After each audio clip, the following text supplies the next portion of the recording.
watching Business Access TV. Business Access TV. Business Access. Business Access TV. Serious. Serious. Serious about business.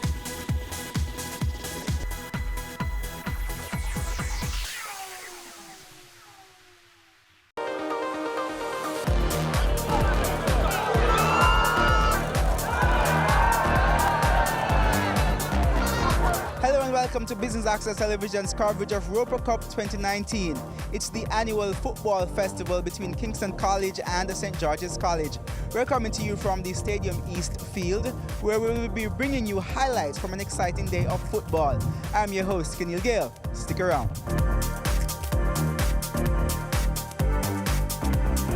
Joining me now to kick off our coverage is Dr. Patrick Dallas. He is the chair of the Roper Cup 2019 Organizing Committee. Dr. Dallas, thank you so much for joining us here on Business Access Television. How are you?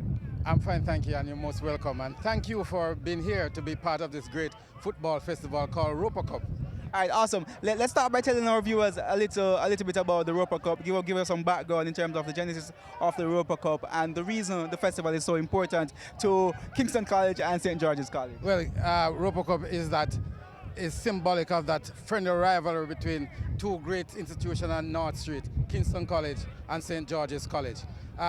This Roper Cup competition goes back to 1964. It's named after Father Jack Roper, who was a Jesuit priest at St. George's, and our founder of Kingston College, that is Percival William Gibson. He actually is a old boy of St. George's College, and we have managed to keep that link between two institutions. We are, we're rivals on the field, but we are very good friends. And the enduring part about Roper Cup and why we want this to continue is because it is important to show that we can be rivals and friends. So, as I said, it started 1964, so this is really the 56th renewal of the Roper Cup. And this year, Kingston College hosting. We alternate host for the Roper Cup competition. One of the important things about this year too, one of the attractive things about this year too, is that the final match, which is usually the Manning Cup match, is really a replay of last year's Manning Cup final. Right. So we expect to get a lot of interest in this. We expect people to come out and see this as a dress rehearsal for the season that is coming up. For the season that's coming up, which should be a renewal of the intense rivalry. But talk to me, you said the Manning Cup match will be ending the proceedings this evening. Talk to me about the other divisions that happened today. Okay, we started with under 14, and Kingston College won that 4-1. We then had the under 16. The more things change, the more they remain the same. Kingston College won 4-1 again. Then we went into the under 35, and that was a 1-all draw. And the over 35 ended again in the 2-all draw. Well, it's interesting because the George Thompson Cup is decided on the aggregate score of the under 14 and under 16. Right. And then the Roper Cup itself is decided on the under 35 and the Manning Cup scores, the aggregate scores. The Pancho Ranking Cup is the over 35. So that cup will be shared. This is very significant to Kingston College and St. George's College boys, whether present or old boys. Just tell me why do you think it is so significant to the past students, the present students? Yes, because this is two institutions that have great reputation in football in tradition and always strong teams. So we always see this as a last match before the real season begins, where we can use this match. Both teams see this as the opportunity where they have a final match before the competition starts against another strong team. So it's very important because both teams can use this to gauge where they are in the competition.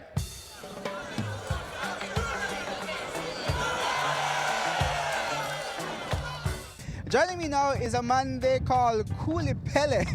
I'll allow him to tell you his right name. Well, popularly called, and affectionately so, I take no offense to it, Cooley Pele, but my given name is Derek Deniser, also called Shastri, from my Kingston College days. So it's Derek Shastri Deniser. And the fans call me all kind of things, whether they are rooting for me or against me. But I've learned at KC not to resist any names given to you, but to just smile and go on. And with the KC St. George's College rivalry, they probably have called you a lot of things in the days, right? Yes, a lot of things, affectionately so. And I've grown from when I was a player to a past player to now working with a company that sponsors the competition. And it's been friendly rivalry over the years. The Roper Cup is really the longest traditional feud or rivalry between high school at the football level. And we welcome it every year. The St. Georgians look forward to it. They tease us, they say our headmaster went there and the cup is named after a Georgian. And we tell them that they may be twice as old as us, but we are twice as good as they are. Talk to me about the importance of the Roper Cup in building not just the rivalry, but the brotherhood between these gentlemen going to these schools. Well, the rivalry is very important. These are two great traditional institutions, and the tenets and principles that they uphold and have dear to their heart, we try to transmit that to the wider society. Honesty, character, good building. Rivalry and sport, yes, but the aim of Bishop Gibson was to build good men for the wider society so that all of us in the end can benefit. Education is paramount, but then physical activity, a good healthy body with a good healthy mind are as well for the success of the society. Talk to me about moving from being a player to being a national player to now being involved with the organization and sponsorship of the Roper. Well, you move on as with age, you are not able to do what you would like to do physically, but mentally you still have a desire so to do. But not being able to do it, we impart it to the young and upcoming youngsters who, I was like them once, and we try to tell them that one day they'll be like us, God willing, they live forever. And to live not only for today, but to live with eternity in view, what we do and say now, and the principles and the values that we are teaching them, these are values that on the road of life, they can guide them and they avoid pitfalls and make the best of their best situation. But primarily for the youngsters still in school, the rivalry is intense. With age and memories, it diminishes, but the values that we hold there, that never diminishes. Talk to me about coming on as a sponsor. Why did Qualcare decide to come on as a sponsor for the Roper Cup? Well, Qualcare, it's a quality product, and we wanted to introduce the drink to the athletic population. It's a good quality drink. Interest is nutrition you can trust, and that is where our interest is. It's primarily Qualcare, the parent company, is primarily a pharmaceutical company. But they say an ounce of prevention is better than a pound of cure. And with good nutrition, you can delay the onset of illnesses that would otherwise occur. So in trust, nutrition you can trust. And Qualcare is proud to be associated with the Roper Cup. KC has done pretty well so far in the other divisions that have gone so far, with the over 35 still happening now and the Manning Cup matches to come. Who are you betting on? Well, I'm not a betting man. My heart is with Kingston College, unapologetically so. But more important is for the fraternity, the St. George's and the KC fraternity, to come together, have a good time. I say at the launch, the organizer of this year's competition said it's unparalleled or unheard of anywhere else in the world. Not only Jamaica, where two such great institutions are less than 100 meters apart, and that is Kingston College on the southern side and St. George's on the northern side. But we are two great institutions and we work well together, not only in sports, but also in Labor Day we do joint projects together, pedestrian crossings, and activities that are not necessarily in the limelight, but are just as important as building friendship and friendly rivalry. So it's more than just rivalry, it's brotherhood. Yes, of course, because in the end when we leave school, we have to live with each other, and both institutions, our primary aim is to build good gentlemen with sound manners and know how to cooperate with each other, and that should augur well for the wider society.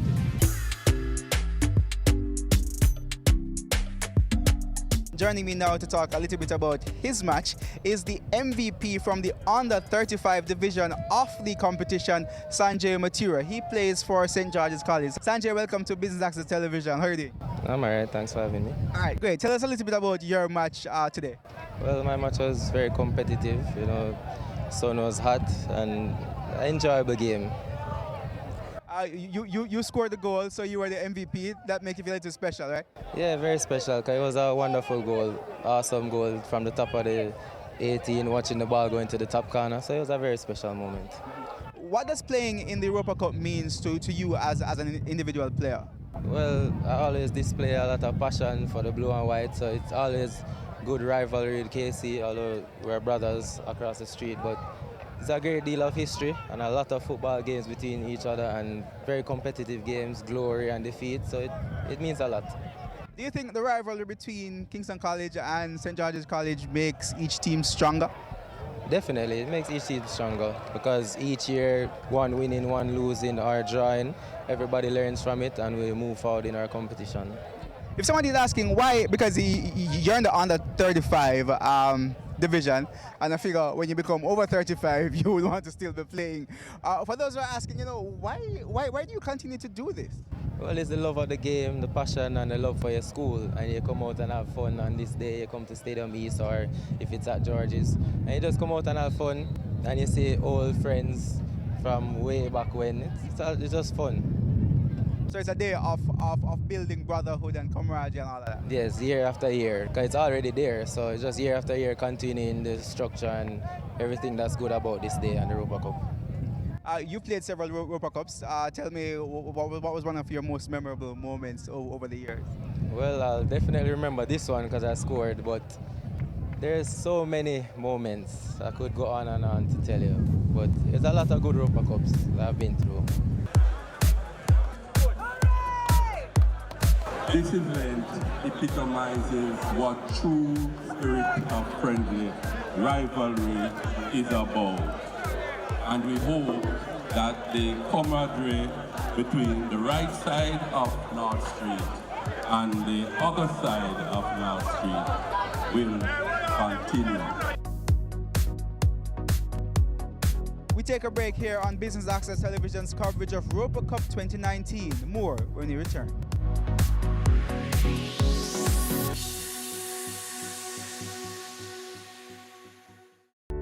Crow Jamaica Risk Management Services, RMS. Risk management has become indispensable to a company's business operations and management strategy in this complex environment nowadays. Crow Jamaica risk management experts help to turn every risk into an opportunity. We are experienced in providing customized solutions to manage risks and increase transparency and accountability of the companies. Our core services include internal audit, internal control review, corporate governance, corporate compliance, etc. Our team can help you make smarter, more effective decisions. Let's have a conversation. Contact us at email people@crowjm.com, website www.crowjm.com. Your business matters. Business Access TV offers you the most innovative and effective advertising solution for your business, specializing in B2B sales, cost-effective solutions, the customers you want, the repetition you need. No matter the size and nature of your company, your business matters. Call us at 876-618-2870 or email us at sales@batvja.com. Business Access TV, serious about business. Ready for cable for as little as $100? Ready for no monthly cable bills? Ready for 10 TV channels absolutely free? Then pick up our Ready TV box at authorized stores for $4,500. Hook it up to your TV set, then top it up with Ready Credit for 1, 7, or 30 days. Buy now and get $1,000 free Ready Credit and start watching your favorite shows. Pick it up, hook it up, top it up. Ready TV. Prepaid cable TV when you're ready. Now serving Kingston and St. Catherine. Limited time offer while stocks last. Conditions apply.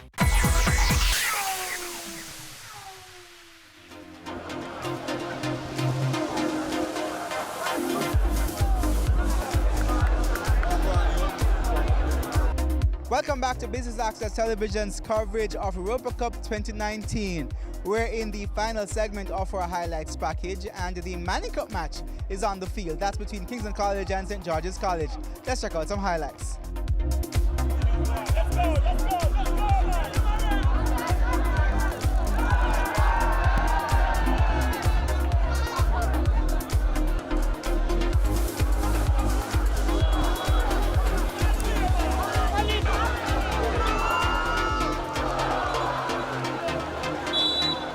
So we caught up with another MVP. This time it's the MVP for the under 16 division of the competition, Jaheim Johnson. Now he scored 3 goals in KC's 3-1 win over St. George's. Congratulations, sir. Yes, sir.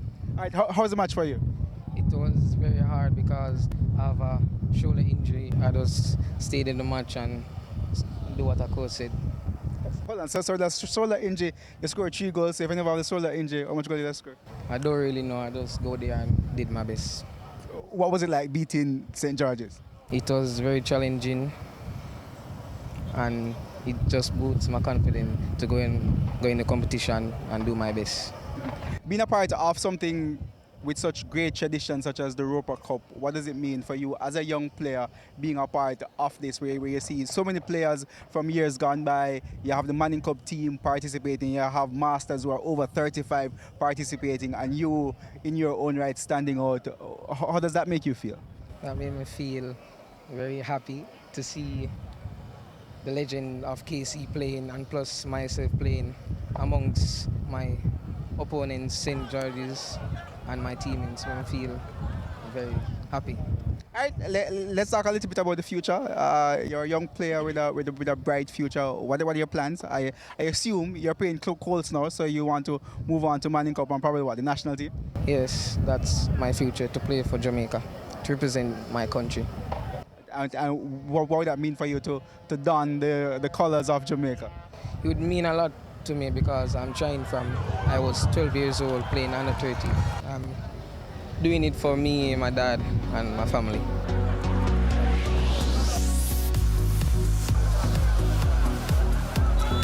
Matthew Wilson now joins us. He's the MVP for the under 14 division of today's Europa Cup 2019. Matthew, thanks so much for joining us here on Business Access. How are you? I'm great. All right, tell us a little bit about your match. KC won 4-1. 4-1, yeah. Match is very great, kind of competitive most of the times, but I still pull through great. All right, I take it your teammates were happy with the victory and being victorious over St. George's? Yes, we're very pleased with the victory and the performance. To tell me a little bit about your personal feelings, or how do you feel to be a part of the Europa Cup 2019? I feel very great be a part of Europa Cup because it's a nice competition to play. It's great. Last season, you're a part of Kingston College Pepsi team. Last season, you guys did pretty well. You're looking forward to the next season and doing better? Last year, I wasn't playing much game because I was injured. So this year, I'm looking forward to do a great job.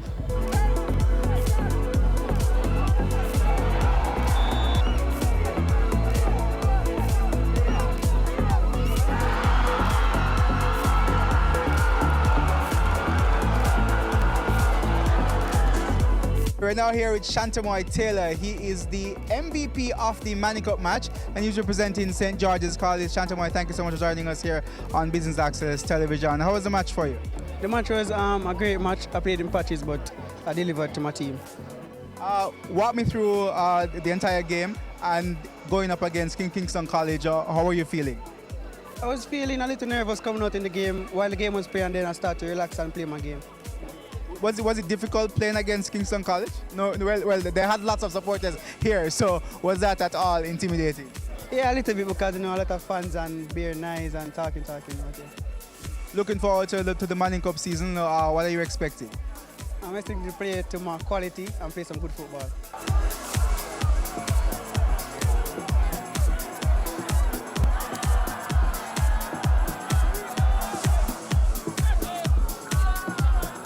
And that's how we wrap up our highlights package of Europa Cup 2019, the football festival between Kingston College and St. George's College from the Stadium East Field.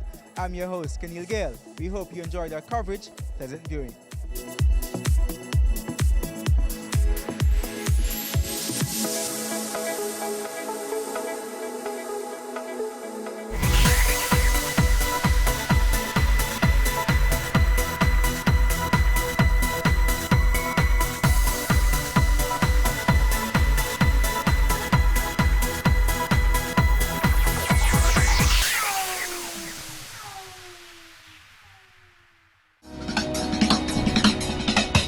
Cameo brings the creative industries to life,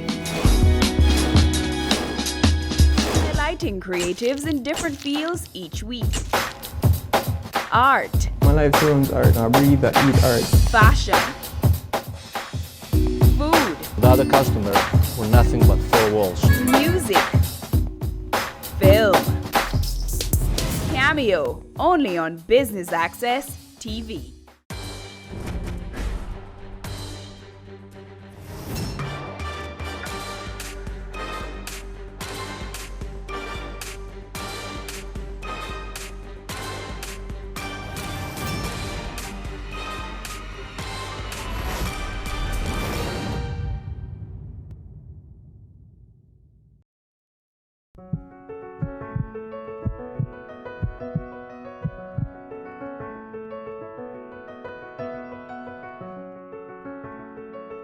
It's arguably the most significant invention to come out of Jamaica in the last 2 decades. A medical doctor, a mechanical engineer, and a computer scientist used technology to develop a way to train heart surgeons across the globe more efficiently. The heart simulator developed at the UWI Mona is now being used by several universities across the world to train surgeons. Professor Daniel Kaur, who worked on the project, says after shelving the first prototype and moving on to other projects, he and the other inventors involved received a call that would change everything.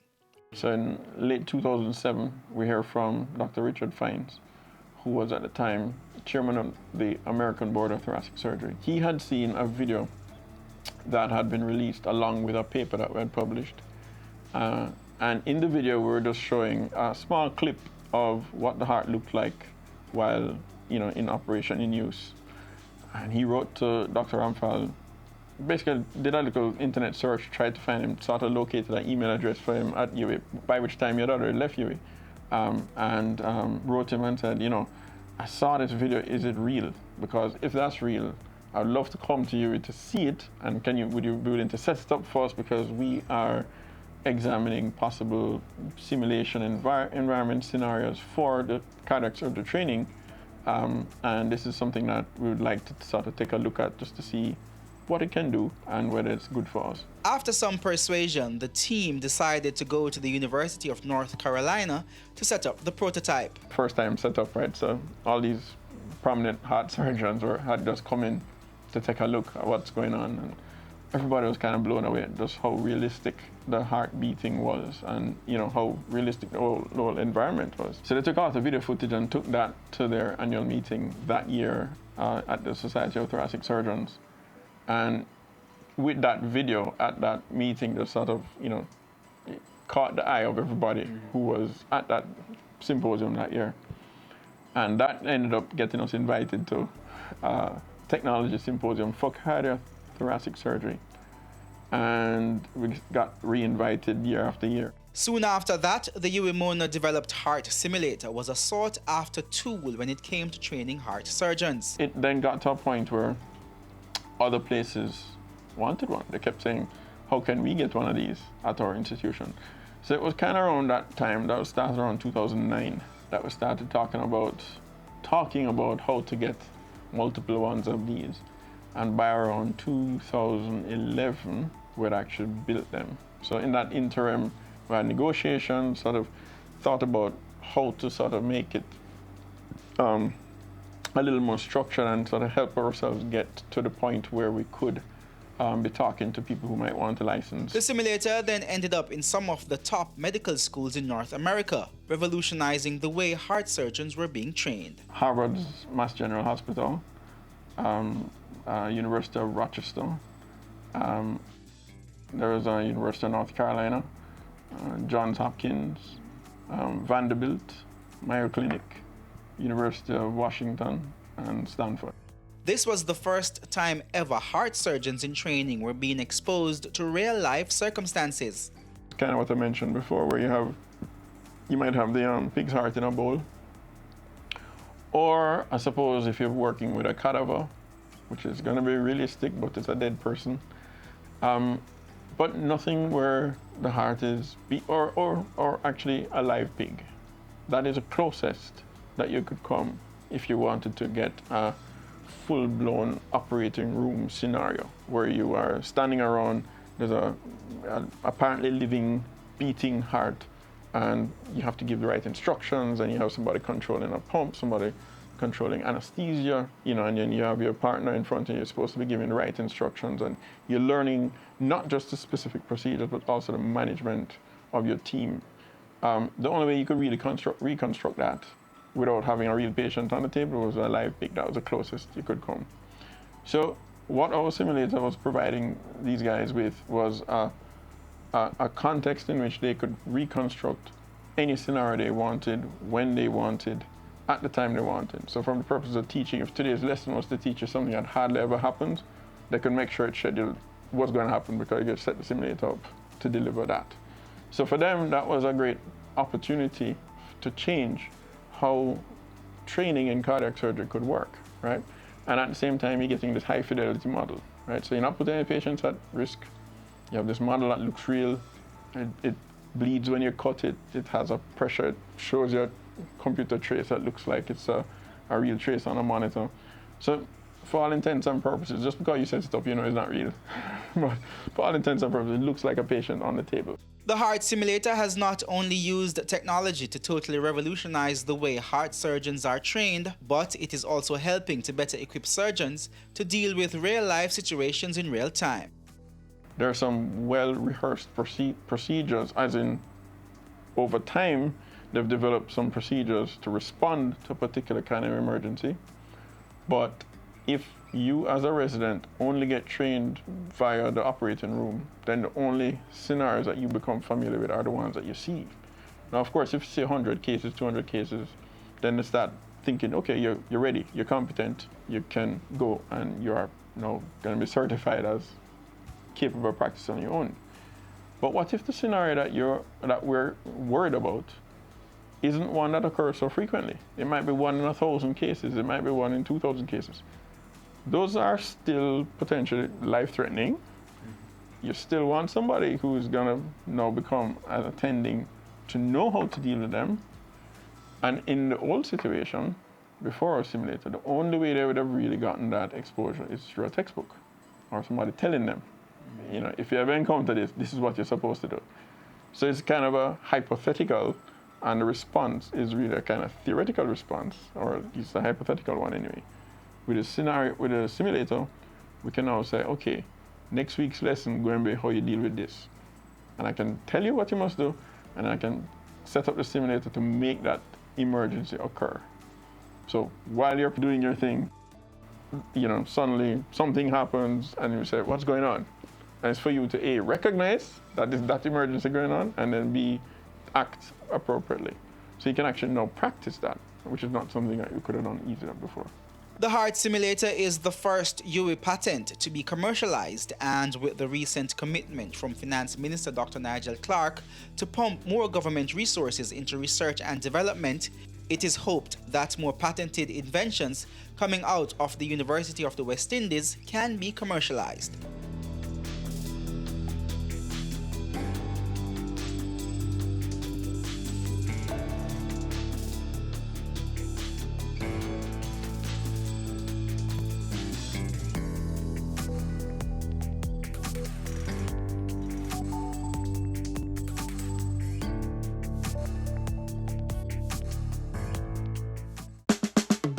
Caring Hands Season 3 continues to effect change in a changing environment. Many of us were raised by grandmothers, right? So, we know the wisdom that these people have. Going beyond business. The little leaders of today are our leaders of tomorrow. And with the proper education, we'll have very good leadership coming from that. That's Season 3 of Caring Hands, creating change and shaping lives, every Sunday at 5:30 p.m. on Business Access TV.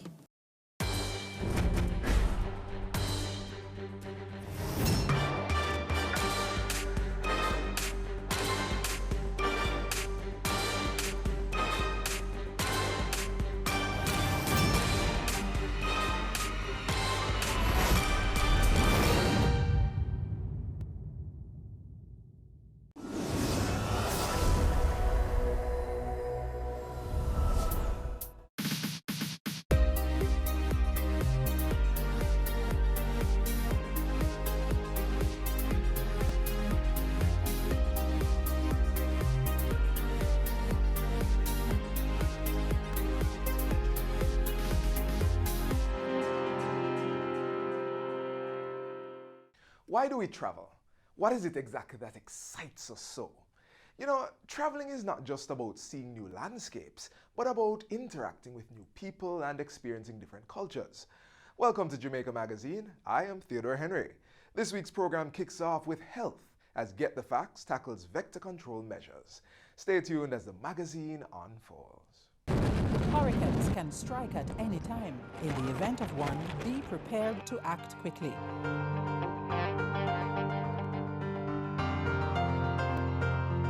If a hurricane watch or warning has been issued, review your home disaster response plan. Map out likely routes to evacuate if your home is at risk and confirm with relatives or friends you plan to stay with. Also, confirm the location of the nearest shelter. Check your emergency supplies and restock if necessary. Remember, disasters do happen, so be prepared.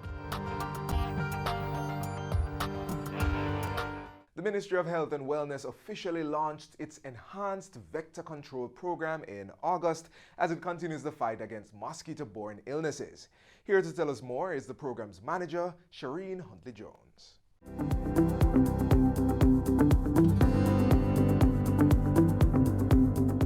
Welcome to Get the Facts, the program that provides you with information on government's policies and initiatives. I'm your host, Nanthros Campbell. The Ministry of Health and Wellness has increased activities under its vector control program in a bid to reduce the mosquito population and breeding sites. An island-wide campaign is ongoing, and Shireen Huntley-Jones, program manager for the vector control program, is our guest today. Mrs. Huntley-Jones, welcome to the program. Thank you for having me. It's good to be here. Good. Please tell us, what are the activities under the Vector Control Program and what are the coordinated initiatives that are used to deal with these activities? All right. Every year during the months of June to September, the ministry enhances its Vector Control Program. And what this means, in addition to our ongoing routine activities, we employ over 1,000 temporary workers to augment the activities on the ground. The ministry enhances its program during this time of the year because for Jamaica and the rest of the Caribbean, if you're going to have an outbreak of one of our arboviruses, be it dengue or Zika virus or chikungunya, it tends to occur during the months of October to January of the following year. And so we enhance our program 3 months prior to, in an effort to reduce the possibility of that outbreak. So during the months of June to August, September, we take on 1,000 workers who are trained and deployed right across the island in all our 13 parishes in what we call our high-risk areas to carry out various activities. So the activities would include? So they are tasked with 3 main responsibilities. Yes. One, they are to build awareness at the community level. In fact, the persons are selected from their own community, so they're familiar with the householders. So they're to build awareness. Secondly, they're asked to look for and destroy breeding sites.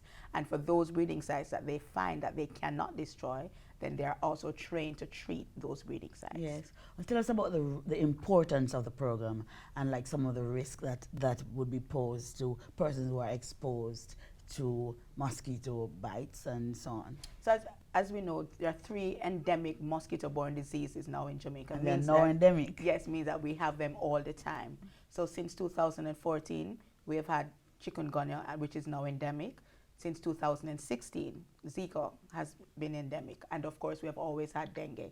So we have 3 vector-borne diseases, mosquito-borne diseases that are endemic. And they're all arboviruses. Right.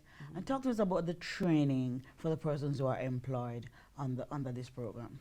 So the employment of the 1,000 persons have become a part of our overall vector control program.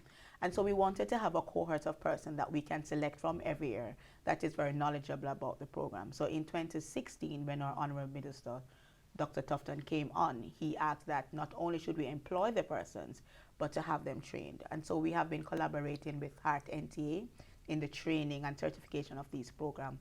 And an entire program was developed for this category of workers. And so approximately 800 have been trained so far and certified. And we will continue to do this because, as you know, persons leave the program, they become employed otherwise, or they go to school. So as we get new persons in, we continue through the collaboration with Heart NTA to train them. Right. Now, these vector control aids, as you call them, talk to us about which communities they're going to and so on. Okay, so we have deployed them to what we call our high-risk communities. So based on our historical data in terms of Aedes aegypti infestation, based on our historical data relating to transmission of cases, based on what we call some environmental parameters, we have determined high-risk communities, areas in which we're likely to have transmission. And so the workers have been deployed to those communities. We have identified since 2018 534 of those communities, and so the workers are deployed right across the island in those 534 communities. In addition to those communities, they are working in our urban centers, they're working in our markets, and some other critical areas that we're likely to see transmission in. Tell us about some of the breeding sites. Where are some of the places that you will find breeding sites mostly? So you know that we have always said that the Aedes aegypti mosquito is a domesticated mosquito. In fact, we do have another vector of the 3 viruses in Jamaica. It's called Aedes albopictus. So we have 2 vectors now in Jamaica that are able to transmit these 3 diseases. And they're domesticated mosquitoes, meaning that they're found breeding in and around where we live, play, and work, in containers. And so the containers that we're finding that are most prominent in our Jamaican setting is the 45 to 55 gallon drum. Every household seems to have a 45, 55 gallon drum, and those are our main breeding sites. Tires are our second. And you know, the small containers that lie around the home tend to lend themselves to breeding as well. Right. So if people have to have these drums, what should they do to prevent the mosquitoes from breeding?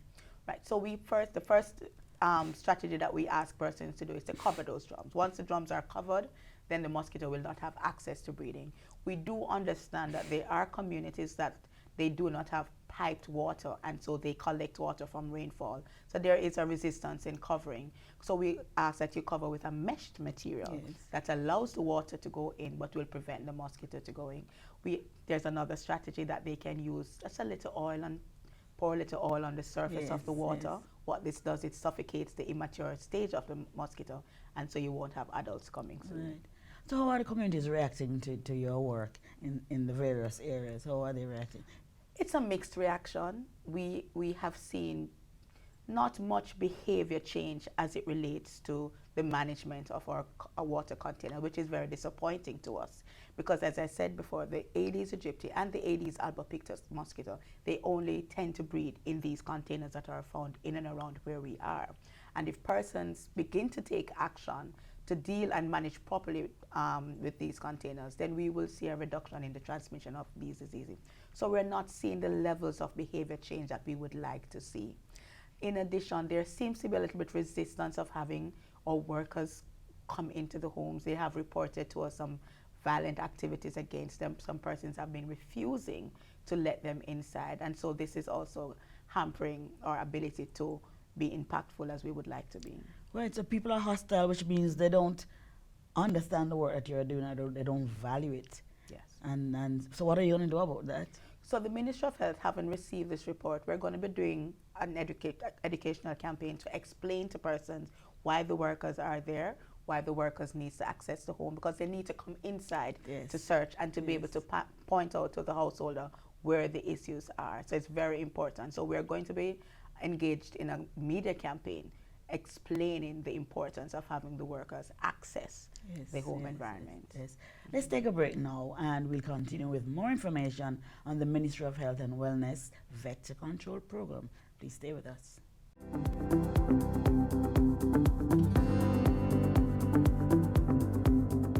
If you no want pop down and fenke, you fi burn mosquito and run with dengue. So no make water cycle in open container. For them me read up under the danger. Usher them out, run them away. Slap them with the zapper and down them with spray. Use mosquito net and mosquito screen. Protect your household, now make them come in. If you no want pop down and fenke, you fi burn mosquito and run with dengue. If pain lick your head and your joints and your eye, and you want fever vomit and your temperature high, it could be dengue, don't hesitate. See a doctor, don't self-medicate. For some painkiller can make you bleed, and you will try to recover and no succeed. We no want pop down and fenke. With the burn mosquito and run with dengue. A message from the Ministry of Health.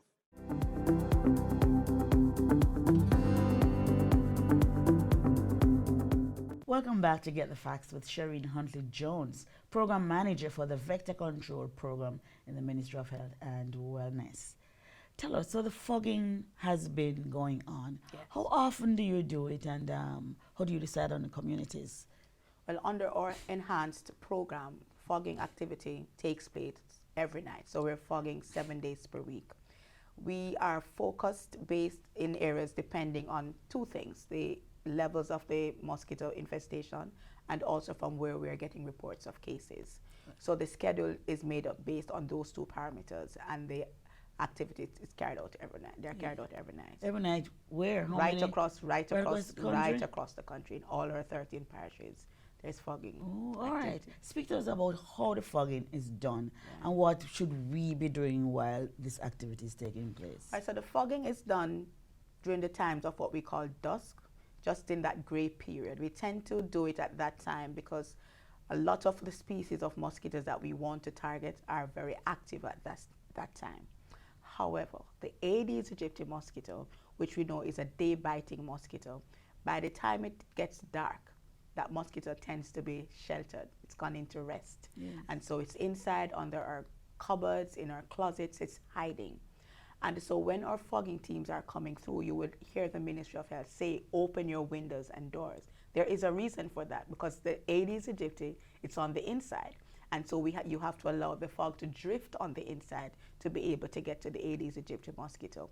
And so once our teams are coming through, in the evenings, we have to open our windows and doors because the Aedes aegypti mosquito is not very active in flight at that moment. It's not active, so it's but if it's not active, then it's not biting. Oh, well, that's an interesting thing, though, Yes. because what we tend to do when we get home, the first thing we do is turn on the lights on the inside. Yes. So once we turn on the artificial light, she becomes active. But if the environment is dark, Aedes aegypti tends to go into rest. Okay. So you've spoken about how communities are hostile to you, but how engaged are the communities in these activities? Are you getting what kind of level of engagement? It really does vary from community to community and from parish to parish.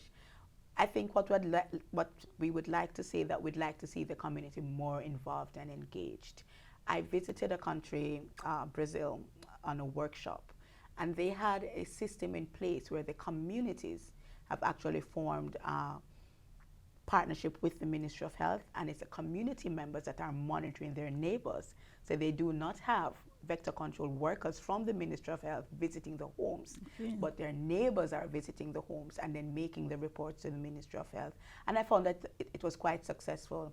I think we'd like to see more of that here in Jamaica, where the community takes a responsibility, where community members are actually doing the inspection and the reporting.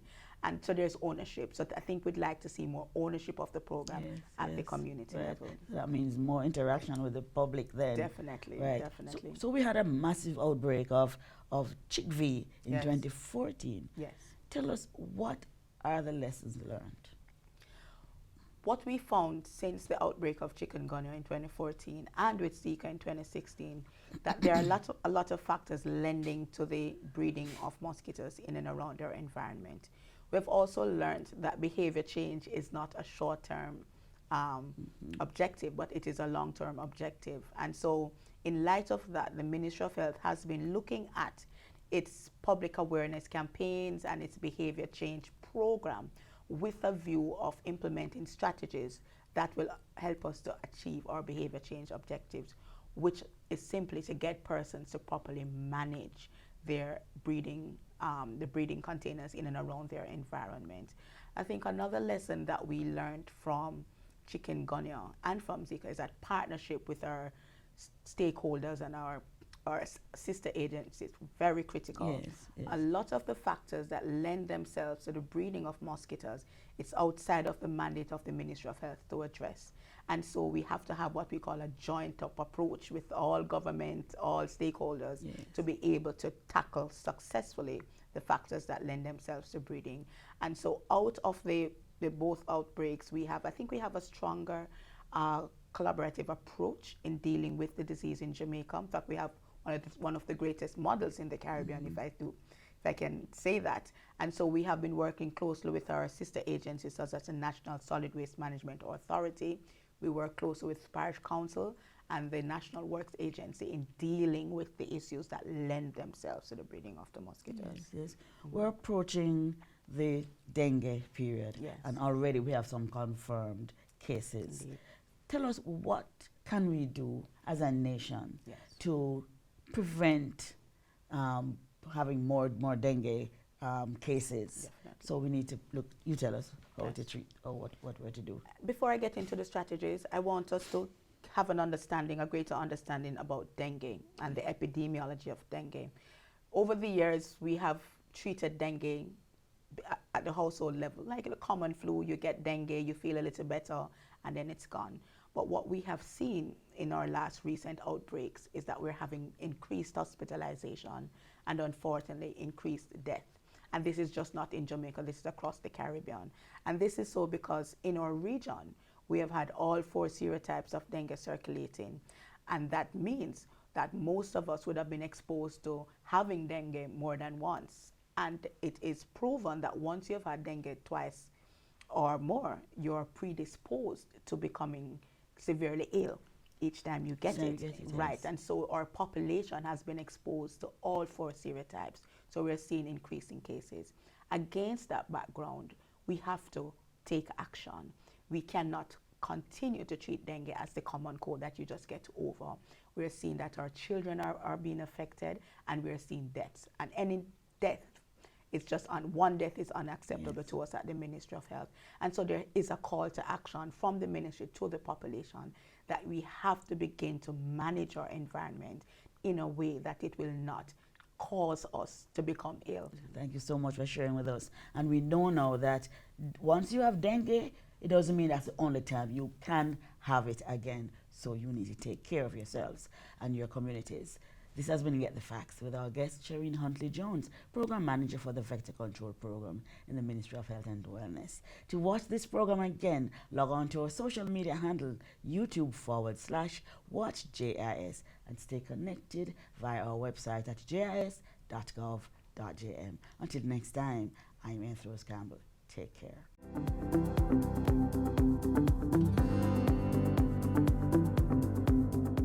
When you're on the road, take your time. When you're on the road, bear this in mind. When you're on the road, you could save a life when you're on the road.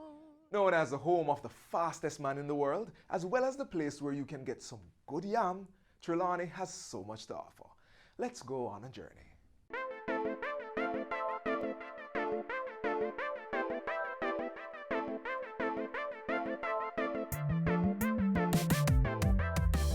In Trelawney, there's a little of this and a little of that. So all you have to do is come discover and experience.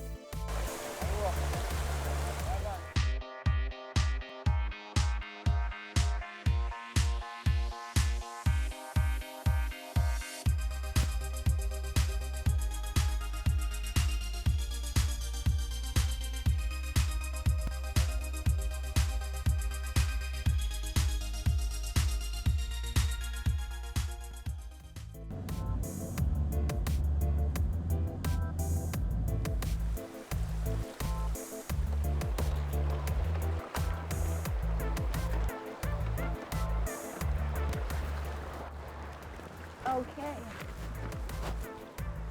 Rafting on the Matabele River is part of the offerings here in Chilani. So when next you're in the parish, come on down. Captain JK, take it away. Yeah, man. No lele. We don't play. This is how we stay. Everything gotta be okay. High five. Blessed. Yeah, man. So how long you have been doing this for? I've been doing this over 2 decades now. Oh, 20 years. So I know this stuff quite well, you know? Okay. But actually we're on the rapids now, you know? Wait, stop. We can't end this moment so soon. No, sir.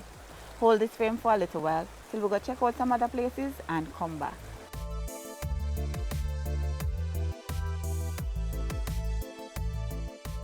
Welcome to Falmouth All-Age School, once the home of Fort Belcaris. This fort was built in 1811.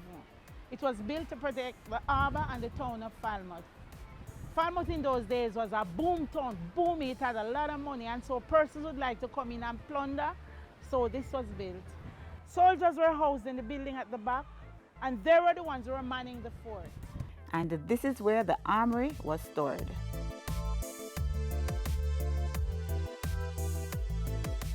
Now, in later years, the fort was used no more, and so in 1902, it became the Falmouth All-Age School. Now check out this almond tree. It is said to have been around before or from the days of Fort Belcaris, which means it is well over 200 years.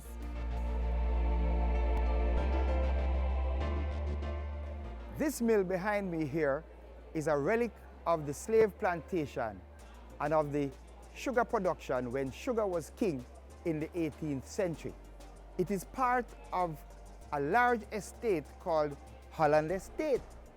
The thing about it is, this property no longer belongs to a slave holder, no longer belongs to a sugar plantation, but is actually the site of William Knibb Memorial High School, named after the famous emancipator, William Knibb.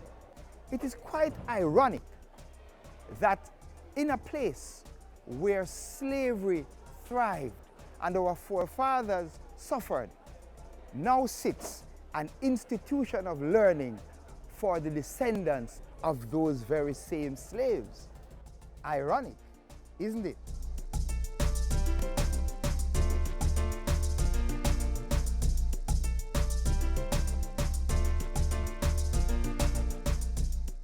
It's all about the nightlife here in Chilani as well, where you can experience the colorful transformation of the glistening waters Luminous Lagoon.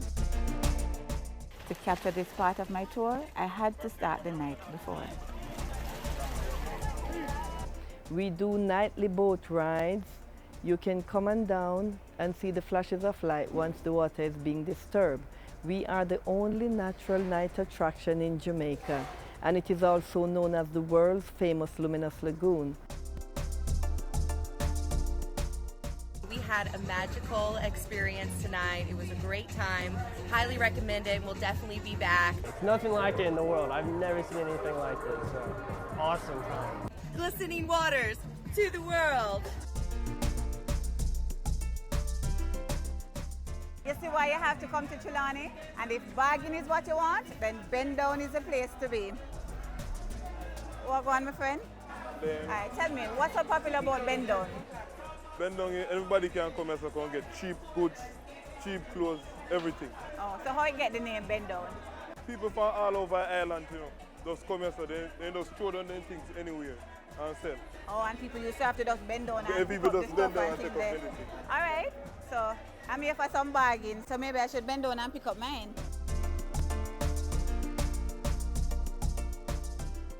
Bargain for real. $100, another 100, another 100, 300, and I'm going for more.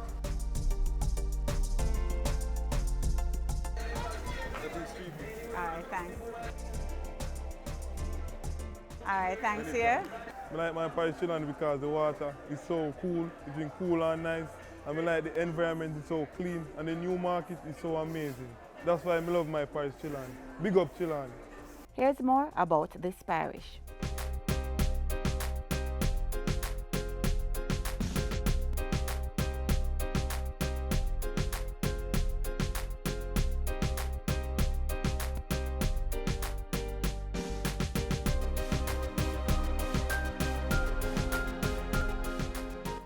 It's all about peace and tranquility, ambience and relaxation, you know? Yeah, man. Bless up. After a long day exploring Trelawney, this is the perfect end. Just relaxing on the Martha Gray River. Until next time, when I catch you around the bend. Later.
Thanks for watching another edition of Jamaica Magazine. Join us again tomorrow when we'll do this all over again.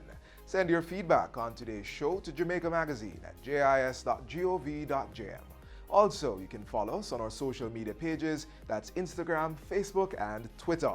Download our app on your Apple and Android devices, and you can also visit our website at jis.gov.jm for more information. On behalf of the entire production crew, I am Theodore Henry.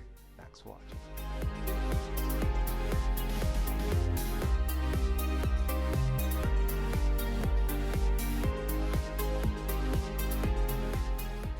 This has been a production of the Jamaica Information Service, the voice of Jamaica.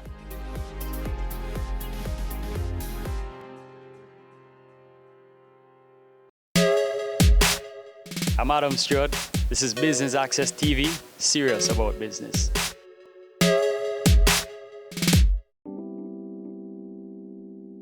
Oftentimes, we see the end product of a development, from that breathtaking beachfront property to that striking single-family home, or even that majestic townhouse or apartment. But have you ever considered the process before the product? It's another week of Home Sweet Home with me, your host, Candy. Let's take you on a journey from concept to reality of a development.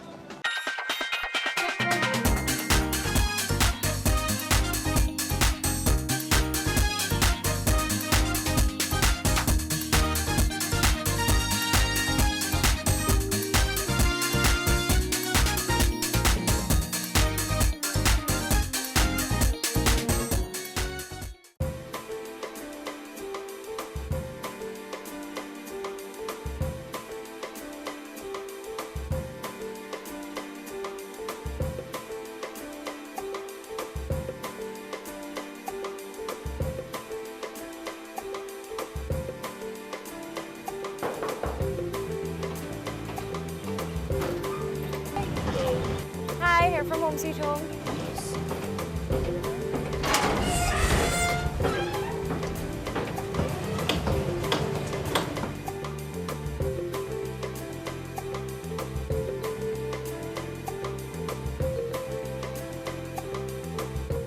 Hi, Candy. Hi, Raymond. Good to see you again. Welcome, welcome. All right, so today we're going to go through on a little tour. This is It's your nice. safety gears. Safety at all times. Yes.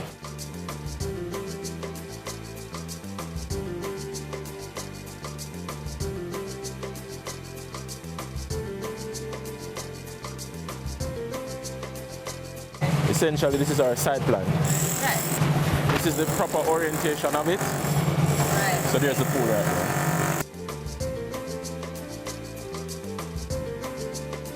It's actually 1,300 square feet. Wow, it's a good size.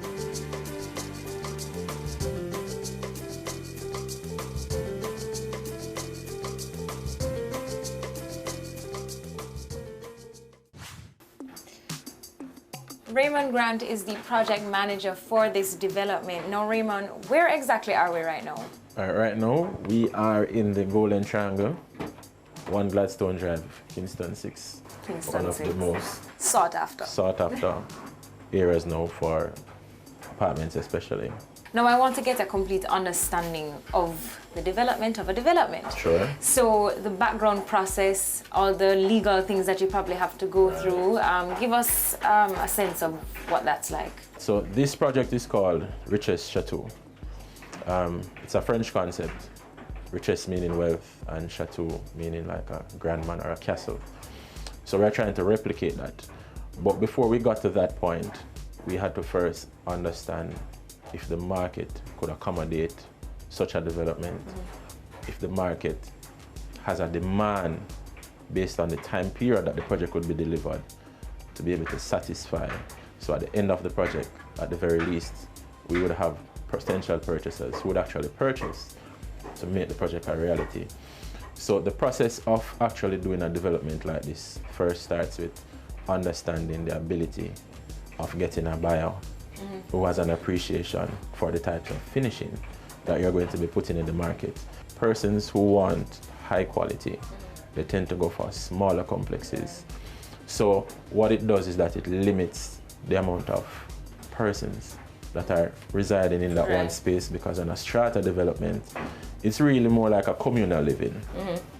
So the concept here is a communal living, but you have your own designated space. So we went about checking out, doing our research, understanding what were persons looking for. They wanted high ceilings, they wanted 10-foot ceilings, they wanted tray ceilings, they wanted recessed lighting, they wanted audio in their ceilings, they wanted speakers to project sound down, right? In addition to that, in terms of the finishing, in terms of the type of tiles. So what we did is that we went ahead and we actually imported tiles from Spain as samples and Egypt. So what we're actually bringing on the market now is something that has never been seen before.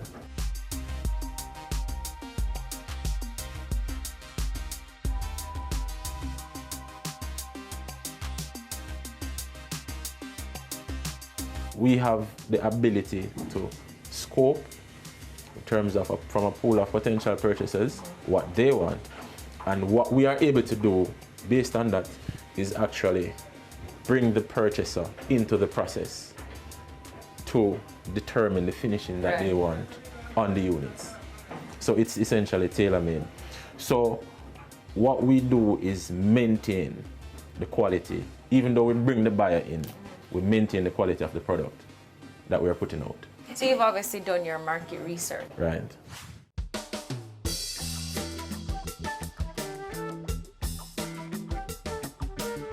What would you say is the importance of location in the development? One of the most important factors for a developer is, will the developer be able to connect into the central sewage system? The National Environment and Planning Agency, they regulate how the urban space is expanding, right? Location has necessary elements to it. You have to be able to provide a certain amount of parking. You have to be able to provide a certain amount of amenity space for your purchasers. For a developer to be able to maximize on his output, he has to try and find a location where he can get connection to a central sewer. Because if he's not able to connect to a central sewer, then he has to set aside additional space on the property to do an on-site sewage treatment, which requires a certain amount of space by the authorities. So that automatically reduces the amount of units that a developer can get. So the location and the ability to have the sewage in particular gives the developer better opportunity to get returns on his investment, right? So that is something that's very important, because for most of us as developers, we have to write to the National Environment and Planning Agency or the KCAC as well for them to guide us as to how many units we may get on a particular lot. Because in addition to that, there is a zoning plan that NEPA has. So in terms of what we call a habitable room ratio, that is a measurement done based on the acreage. So we go from as low as, in the more rural areas, we would say like 20 habitable rooms per acre. So that's the maximum amount of habitable rooms that you may get, on average 30. But as you get closer into the heart of the city, for example in New Kingston, you can get up to 150 habitable rooms per acre. So again, the location element is very important there.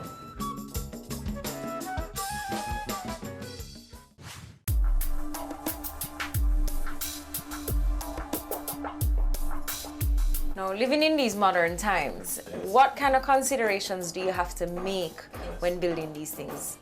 You have to understand that the market is competitive. It's not a case where you're the only developer out there. You are putting out a product. That product has to compete with other products, so you have to ensure that your product is a step ahead, or that there's a minimum bar that you set, that you maintain that throughout the process. So in doing development, no terrazzo. We have to go for the exquisite tiles. And even if you are doing a lower end development that caters to persons of a lower median income, you still have a minimum that you'll go. Right. For example, for our units, all our units are pre-fitted with services for laundry, air conditioning, and all the essential services, the cable, the internet, and so on. Every unit has access, right, to 400 gallons of water. Okay, wow. Right? That's run separately for them. So if for whatever reason the National Water Commission is down for a day or two, you can get that. So this is the modern day version of a tank? Essentially.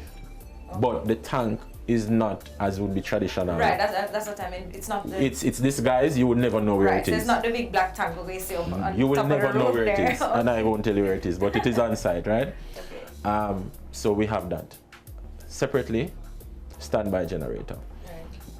Typical of a lot of developments now, you will have a standby generator, but it only accommodates the common areas, lighting for the common areas.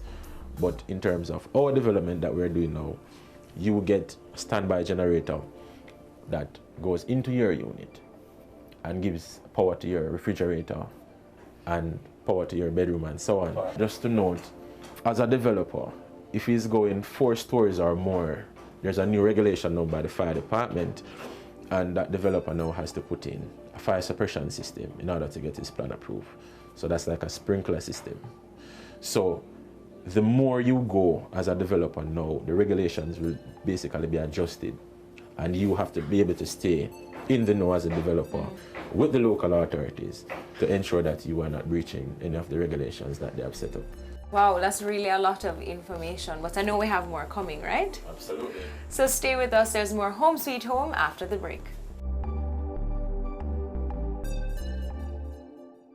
Have you seen it? It's BATV Live. Live streams of business news weekdays at 7:30 p.m. Stay on point Thursdays at 8 p.m. with our Business Current Affairs show, and Weekend Business Report Saturdays at 7:30 p.m. Wherever you are. Log on to our Facebook page at Business Access TV or visit our website at batvja.com. Live and at your fingertips. Business Access TV. Serious about business. Ready for cable for as little as $100? Ready for no monthly cable bill? Ready for 10 TV channels absolutely free? Then pick up our Ready TV box at authorized stores for $4,500. Hook it up to your TV set, then top it up with Ready Credit for 1, 7, or 30 days. Buy now and get $1,000 free Ready Credit and start watching your favorite shows. Pick it up, hook it up, top it up. Ready TV. Prepaid cable TV when you're ready. Now serving Kingston and St. Catherine. Limited time offer while stocks last. Conditions apply.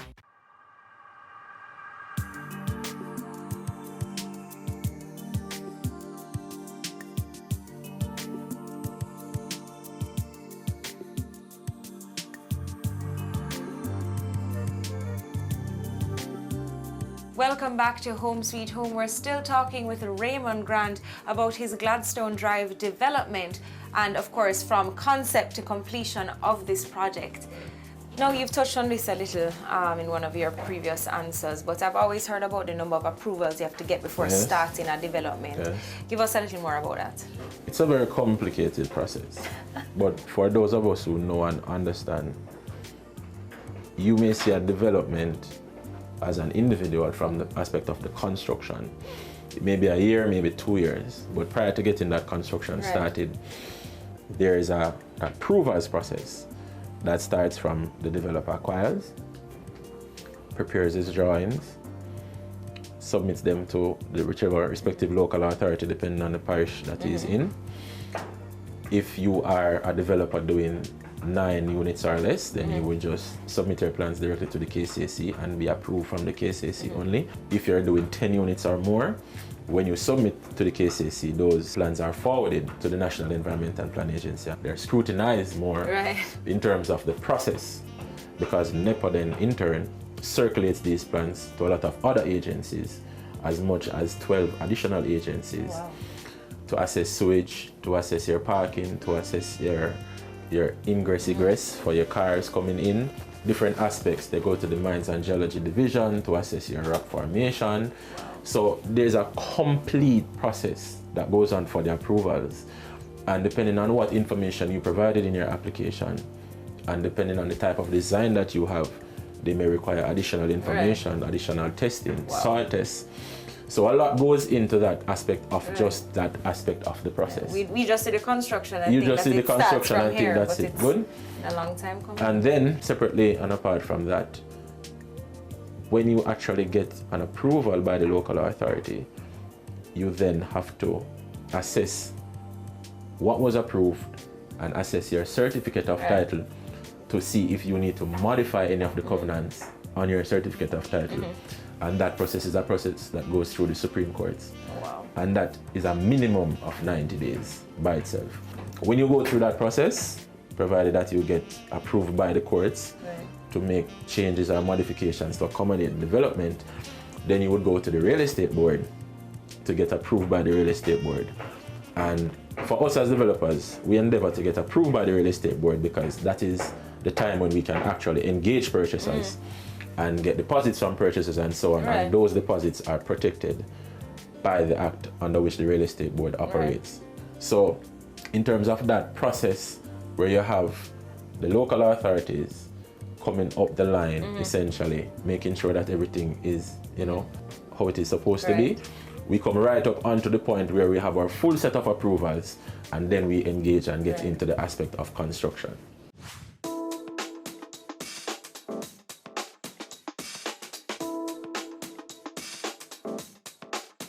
Based on how comprehensive that process is, it would seem that you need a lot of people, a lot of professionals here to assist with the development. Absolutely. We start off essentially by engaging a physical planner, an urban planner, somebody who understands density, understands what we are able to get as a developer, having conducted our own market research, where sometimes we have to hire a market research firm to make that determination as to what is best for the area, what is best, what is the demand now on the market, and so on. So we have an architect that we would engage, and then we have engineers, and not just a civil engineer in terms of the design for the building, in terms of the structural integrity of the building, but we also have mechanical, electrical, and plumbing engineers. They're called MEPs, that do specific designs for each building, each unit, to ensure that, for example, on the electrical engineering aspect, the loads that are being generated can be handled based on the system that is designed. So, for example, our developments bring in a certain amount of standby electricity to each unit, requires us specing a larger grade standby generator as opposed to if we were just providing common area lighting. The electrical aspect of it is tied into the plumbing as well.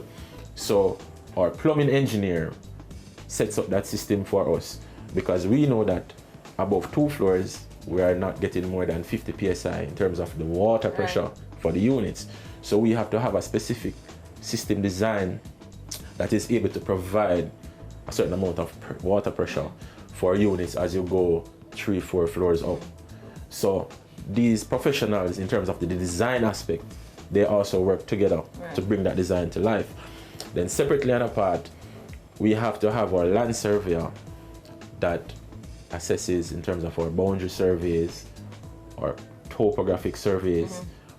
They set up the levels in terms of how we're going to set up the floor level for the building, because the land may not be flat.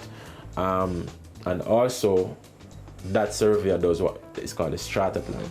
So when the units are complete in an apartment complex, that surveyor comes in and prepares a plan to capture all those units, right? So that we can get the title splintered to generate individual titles for the new units. And that's where the attorney at law also comes in to undertake the modification process that I had mentioned earlier. So the attorney at law would undertake, of course, aspects of the acquisition of the property. And then throughout the process, in terms of the contracts with the potential purchasers, in terms of doing the strata aspect, getting the parent title splintered and so on. So we have the attorney at law engaged there. In addition to that, we also have the quantity surveyor, who is the QS, as we call him. The quantity surveyor, they assess the cost of the building in terms of blocks, sand, cement, gravel, labor materials, and all those essentials. So when the architect designs a plan, then we put that plan over to the quantity surveyor, and the quantity surveyor will say, okay, this is the cost. This is the cost to build, and it includes every nail and screw for the building. This is an example for the project that we are now of quantities for this project and what it entails. It's a huge document, and like I said, it includes all the essentials of the project. It covers every aspect, from where construction is concerned. So all the costs for the project are contained in here. So this is our budget for the project. It's a process where the professionals work in stages sometimes together. And that is an essential part because you have to get that gel in order to get that finish. So in terms of what we have been able to achieve so far, we have a team that works on different projects on different times. So they're able now to understand, persons can engage, because when you find one issue, for example for the plumber, at times that issue is going to affect the electrician. And the solution for the plumber may also mean that the electrician is going to have to make adjustments as well. And sometimes we have to bring our architects on site as we go through to find some solutions because that's really the nature of construction.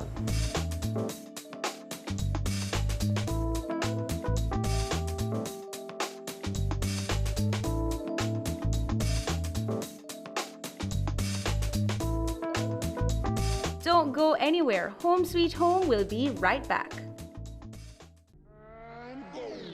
Career Moves has always explored interesting careers, highlighting all you may not have known about them. This season is no different. Coming back to Jamaica, everyone's like, Fizzy what? Fizzy who? When you find a bright boy or girl in the class and people say, what are you going to be? The parents will say, you have to go be a doctor, you have to go be a lawyer.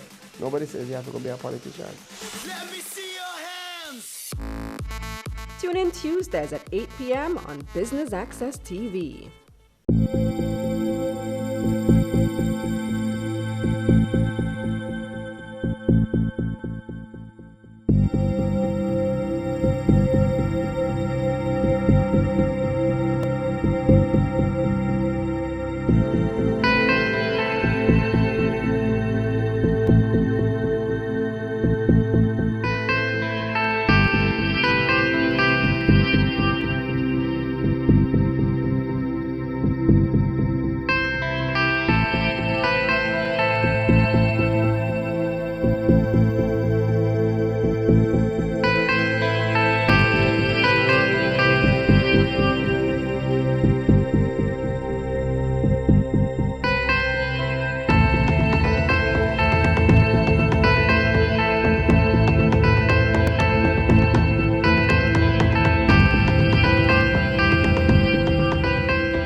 Welcome back to Home Sweet Home. We're still talking with Raymond Grant about his Gladstone Drive development from concept to completion. Right.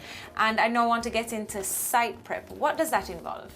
Okay, the site prep is the aspect of the project where we take possession of the site to commence activities, but not the actual construction. Right. So what we do in that regard is we scope the site, we decide where we're going to be setting up our site office, we decide where we're going to be setting up our work amenities, right? In terms of our power supply that we may need to upgrade to accommodate the site works, water supply as well, in terms of how much we're going to need, is there a connection existing already, is it sufficient to meet the demands that we're going to have on the site. In this case, luckily, there was a 4-bedroom house that had galvanized sheets in terms of the roofing.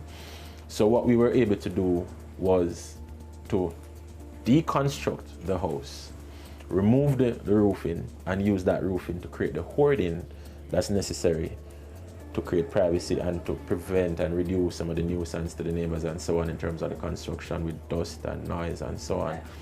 So we were able to utilize in terms of the deconstruction, because some persons would think that you just go and you bulldoze a house down and you're gone, on your merry way, but that's really not the process. So we start with deconstruction, stripping the house, getting out things that can be reused on other locations or so on.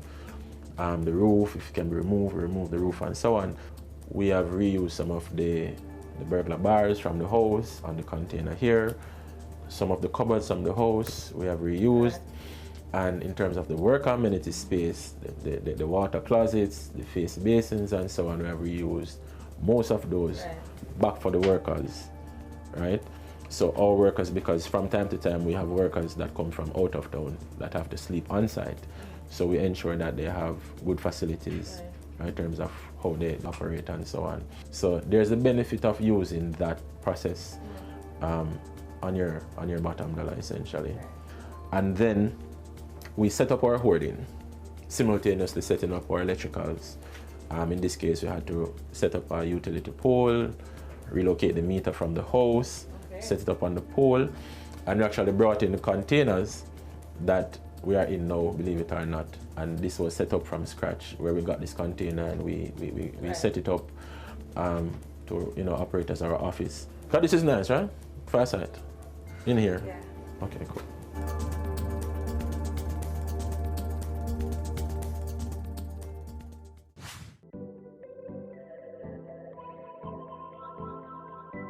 Once you have completed the deconstruction process, then we move to the demolition. The demolition process requires scoping out what you have to do, how many days is going to take, type of equipment that you're going to be needing to actually do that. Because yes, you can bring in, for example, a 950 bulldozer and you hit down the house, but then you have the foundation of the house to remove, to accommodate the new development that you're going to be putting in. So that requires the ability to scope it out, understanding what's at stake. For example, if you're bringing in trucks into a residential area to remove debris from your demolition, those trucks cannot be running at times when in the early mornings you have neighbors who are getting ready for work and so on. So we kind of set the time frame for those activities on the slower parts of the day when the trucks can move from site down to Riverton and back again to reduce the nuisance to the neighbors as much as possible. So we, in that demolition process, of course, we excavate the foundation of the existing property and we strip the site totally and make the site ready. So the prepping of the site essentially gets the site ready to commence construction, which would be the cutting of your foundations, right, to commence your new building.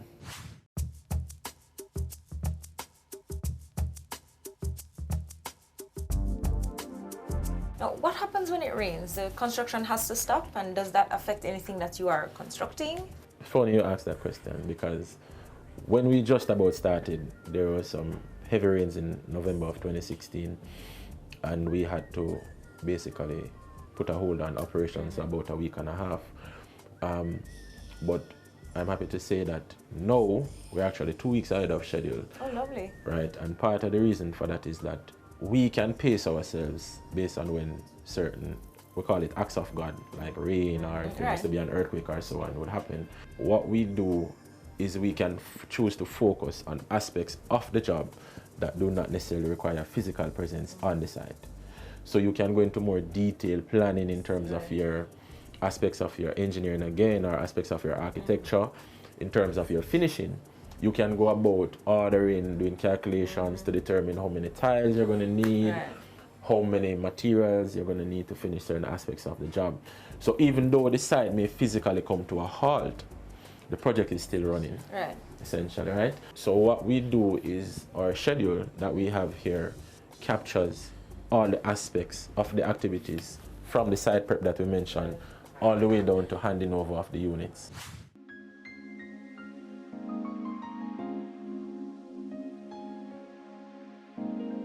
Raymond, thank you so much for giving us a more comprehensive understanding of what goes into the construction of a development. You're welcome. But I know there are other processes, so we will be back to hear more from you. Certainly.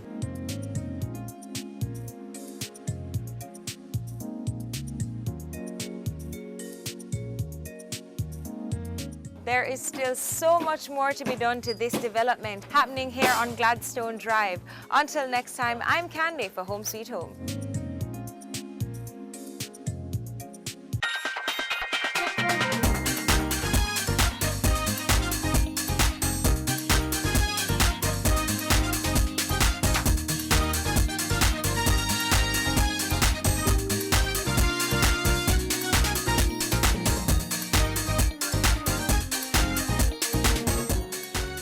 It's season 12, and Wealth Magazine Business Access is here to keep you business savvy.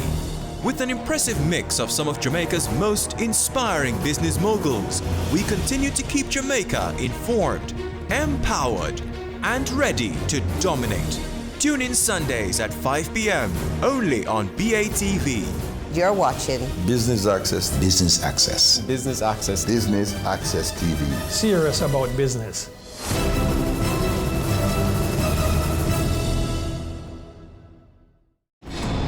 We are back with another exciting, innovative, and inspiring season. It takes a lot of stick-to-itiveness, being consistent and persistent in whatever you're doing. That's the bottom line. Business exists to add value to people's lives. And if we're not doing that, might as well lock down the store and just call it a day. It's a season 3 of Creating Wealth, Mondays at 8 p.m. on Business Access TV. You're watching Business Access TV. Business Access TV. Business Access. Business Access TV. Serious. Serious. Serious about business.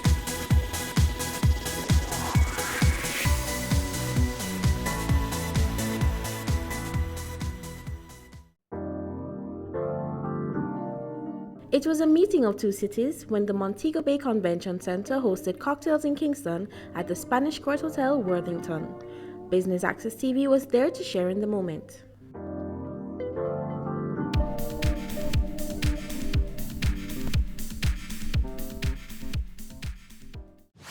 First and foremost, on behalf of the team, I want to say a heartfelt thank you for being here. You could have been at other places, you could have been at other events, you could have been at other functions, but you found the convention center team very well to join us. So thank you again. All right? And so to go into this, again, just welcome, a heartfelt welcome. The Montego Bay Convention Center team is here.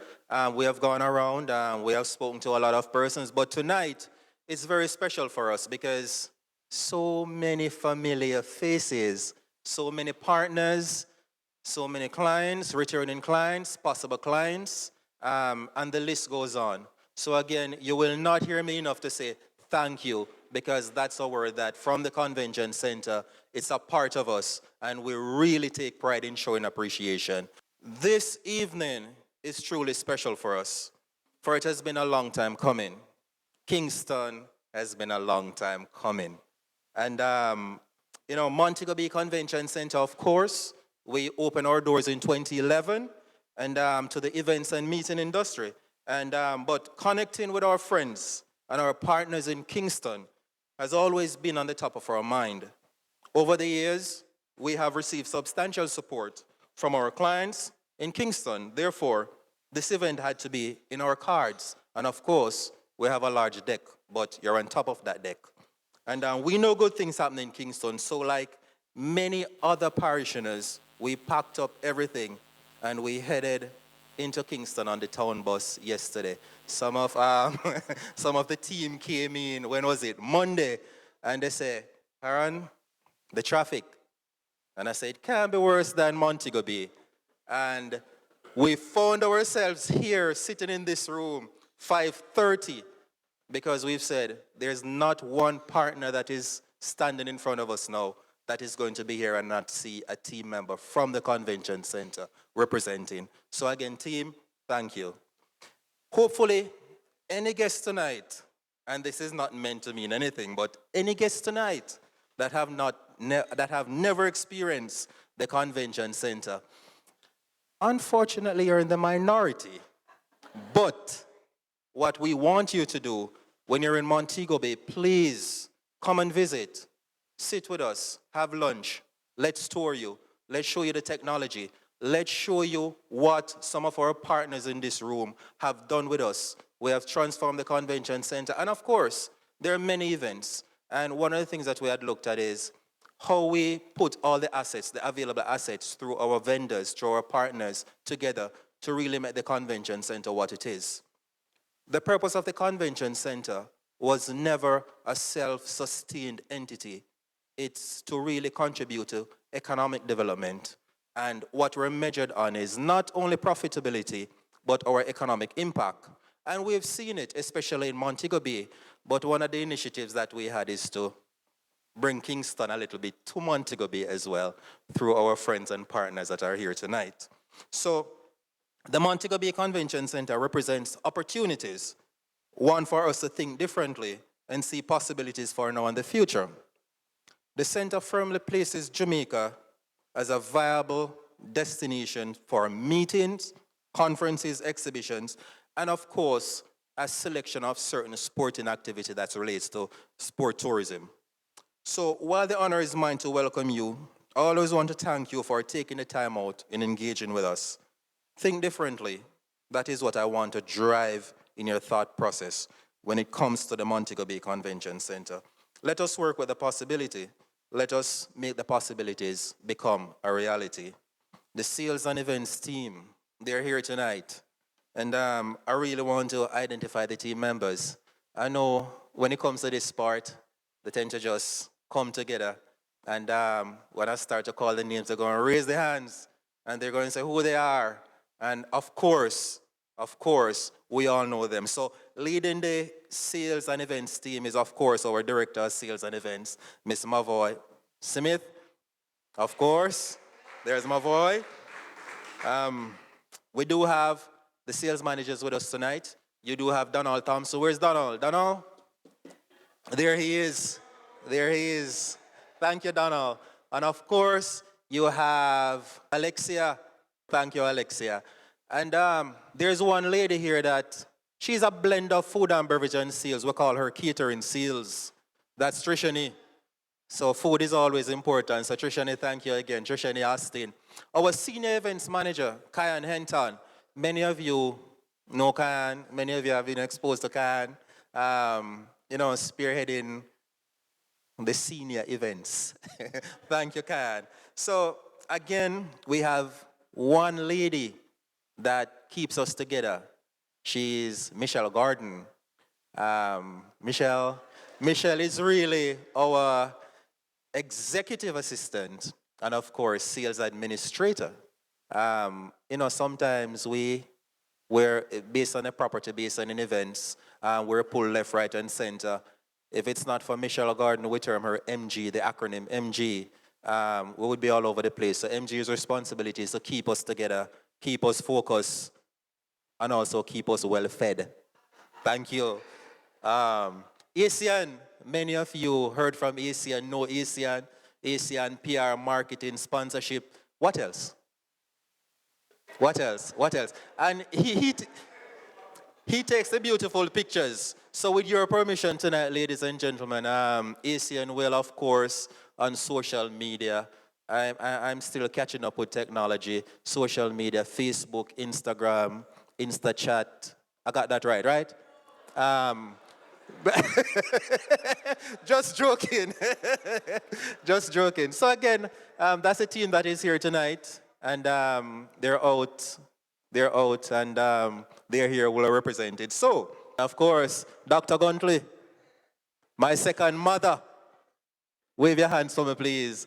Thank you. John Woolcock, he heads up the events department for Jamaica Tourist Board. And of course, the Convention Center. We're now a part of the Ministry of Tourism. We're an agency under the Ministry of Tourism. John, very vital to our organization, very vital in terms of the partnership and to allow Jamaica to be recognized again, not only as leisure, but as meetings and conventions, because really the large groups that the Convention Center will and the future possibilities to bring into Jamaica, of course, will create that economic impact that we're pushing for Jamaica to recognize. Not only about profitability, but looking at economic impact, whether it be indirect or direct, to see how that trickles down for the entire geographic location to benefit. So again, that's the mandate and purpose of the Convention Center in partnership with our main sister agency, the Jamaica Tourist Board. So ladies and gentlemen, thank you again, and I do hope you enjoy the rest of the evening. Thank you.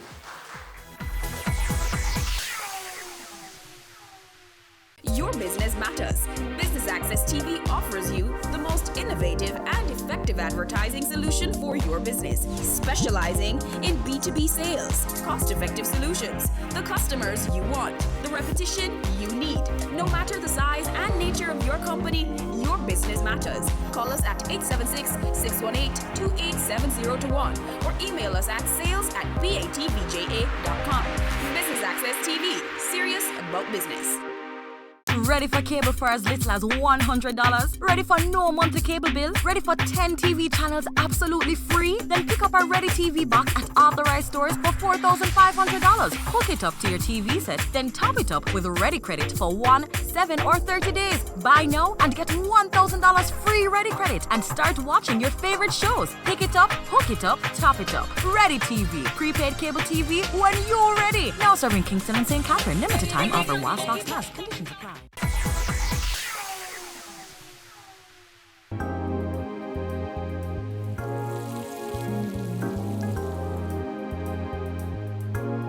We're here at the Spanish Court Hotel, Worthington, for the Cocktails in Kingston. Why is it important for the Montego Bay Convention Center to have this event tonight?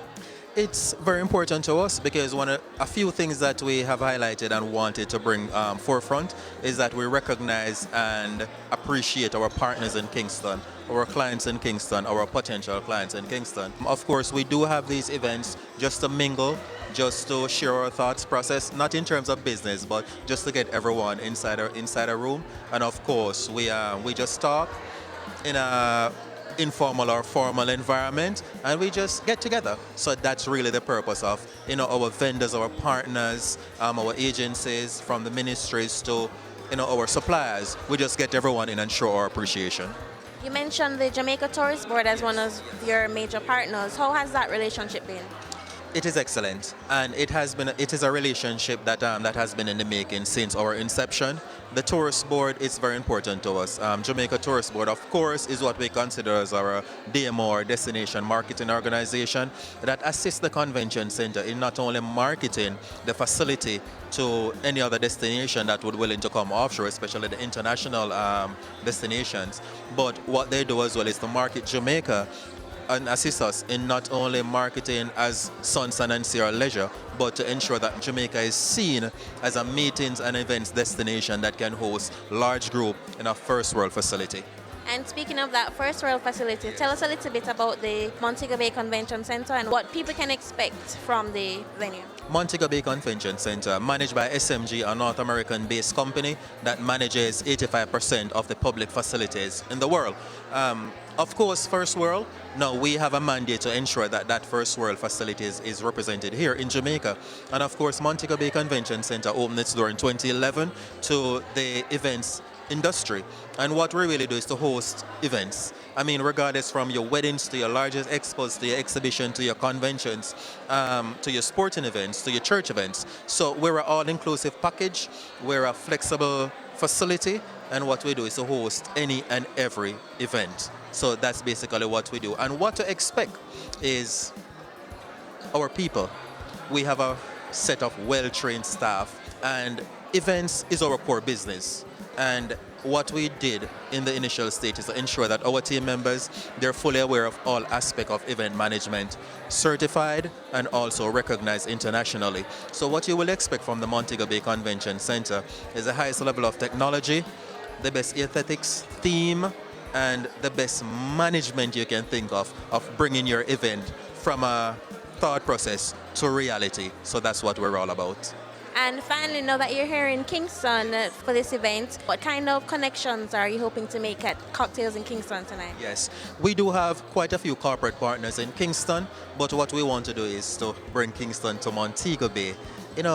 Get Kingston to come to Montego Bay, see what the convention center is all about. So for potential clients that we do have, it's just to mingle, to invite them, just to, a short presentation, show what we're about, and then of course to invite those potential clients down, and of course get them to know the convention center, come in, explore the property, do inspection, see the technology, see the staff, meet the people, meet the strength behind the asset, and then of course we go from there. So in a sense, it's really to have Kingston in Montego Bay, and of course to expand our business, which that's the whole intention.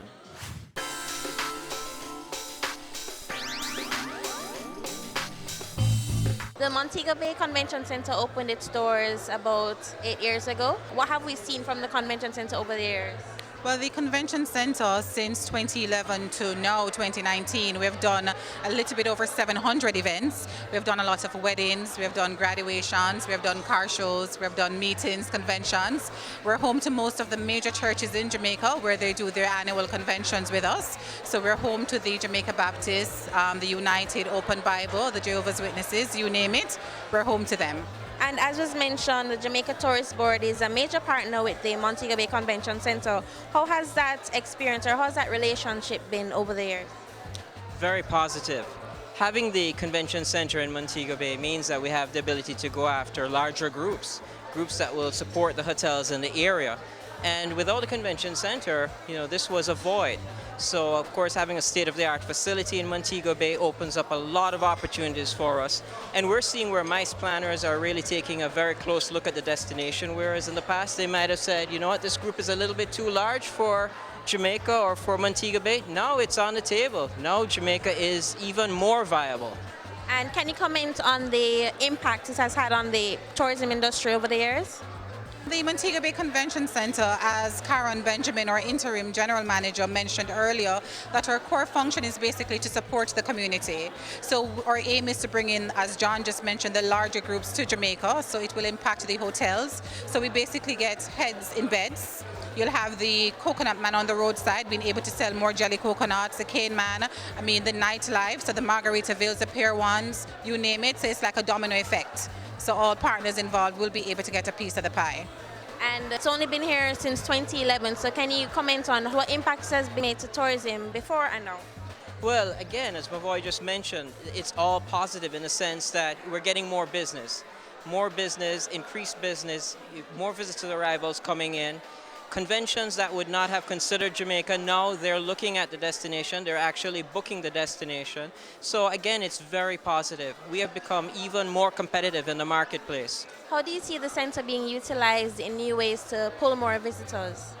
We are trying to focus more heavily on the sporting events. So as it is now, we host the NCAA, that's a basketball competition every November, and this competition is aired live on CBS. So not only Jamaicans get an opportunity to see what can happen at the convention center, but persons internationally will be able to see what we're doing, and they may think to say, okay, so I can bring a sporting event to Jamaica. So it's not just meetings and conventions, we're pretty much multifunctional, which is why in our different spaces at the convention center, there's nothing fixed. So whatever the event is, we can accommodate it. If it's a car show, we can do it. If it's basketball, we can do it. If it's taekwondo, we can do it. So you name it, we can do it.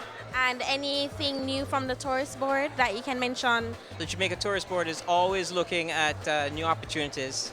We have a very strong team in the market, so we are pursuing a lot of new ventures. So it's going to be great for Jamaica moving forward. We're seeing it in our visitor arrivals. It continues to grow. And again, it's going from strength to strength. But we have a gem in MBCC, no question about it. And all of our partners, from the hotels, the DMCs, the attractions, it's all very good.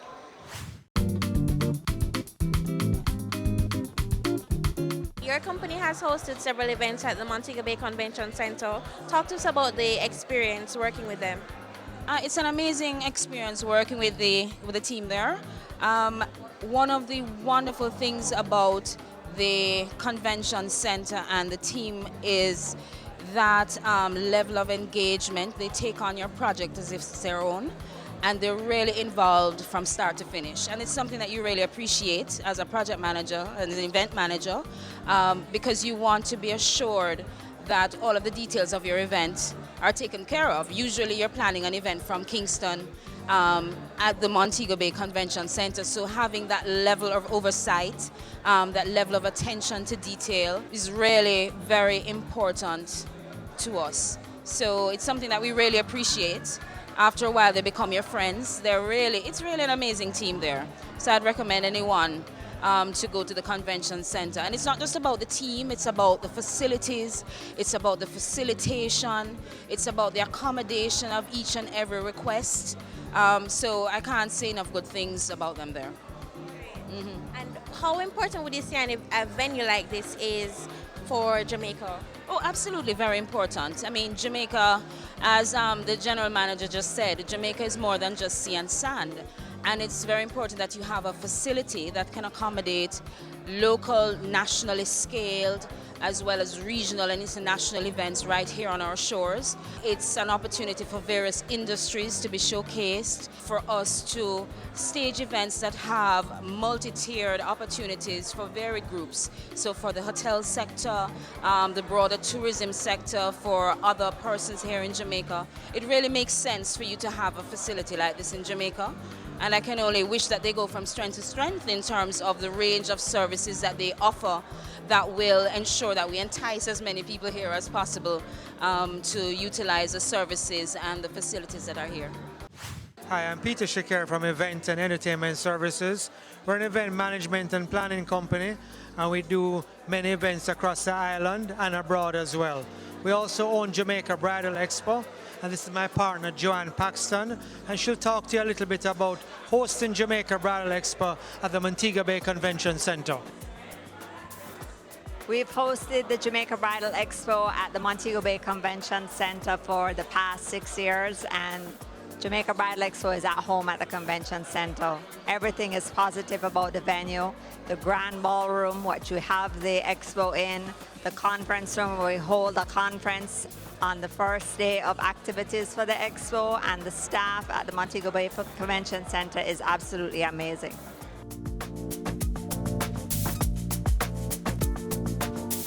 Thank you for tuning into our coverage of Cocktails in Kingston, hosted by the Montego Bay Convention Center. You're watching Business Access TV, serious about business.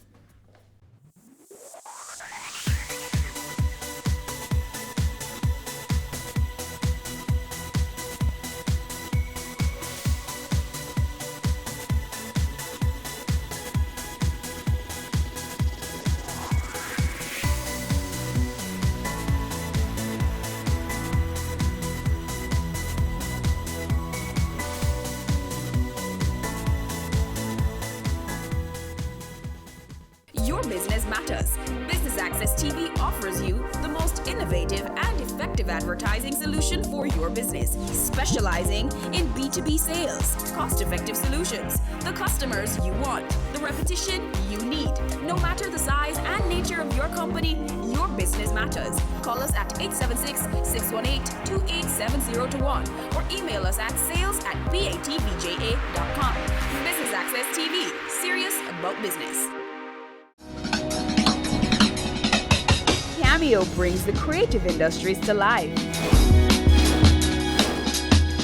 highlighting creatives in different fields each week. Art. My life turns art. I breathe, I eat art. Fashion. Food. Without a customer, we're nothing but four walls. Music. Film. Cameo, only on Business Access TV.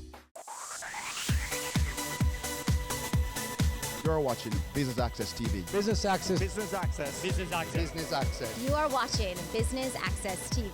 Business Access TV. Serious about business. Serious about business.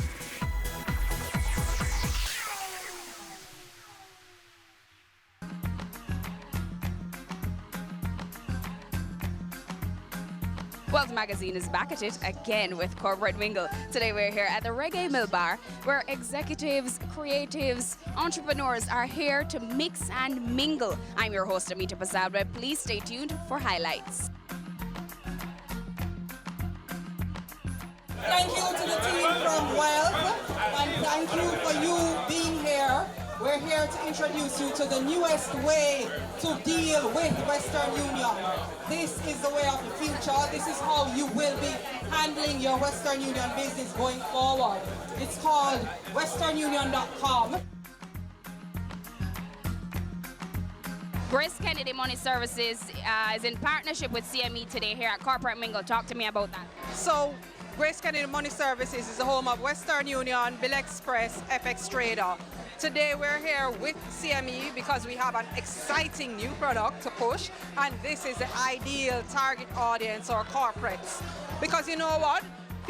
Corporate people, they're always on the go, they're always moving, they don't have time sometimes to just get to a Western Union location to do their business. So we have a platform where they can stay wherever they are as long as they have an internet connection and they can send a money transfer. That's why we're here, we're pushing that. So woo.com is the name of the website, and it allows you to send a money transfer to anywhere in Jamaica or to 200 countries across the world. Wherever a Western Union location is, you can send a money transfer. You need to send some money, you need to send it fast. Register, go on woo.com, send it. All you have, the only money you spent is that money that you're trying to send. That's it. No credit card fees, no processing fees, no transfer fees, nothing. Zero. And you have to be registered. It's a registered service. Part of registration that you have to do, you start online. But you have to satisfy our own Jamaican regulations, Bank of Jamaica regulations. You have to go into a location with your ID that you registered with to validate. And that's it. All we need to do is to be able to see your ID, see you, and know that you are who this ID is. That's it. Once you've been validated, you never have to go back into a location to receive money ever again. It's Corporate Mingle Networking with a Purpose. We're here today at the Reggae Mill Bar. Talk to us about what's happening.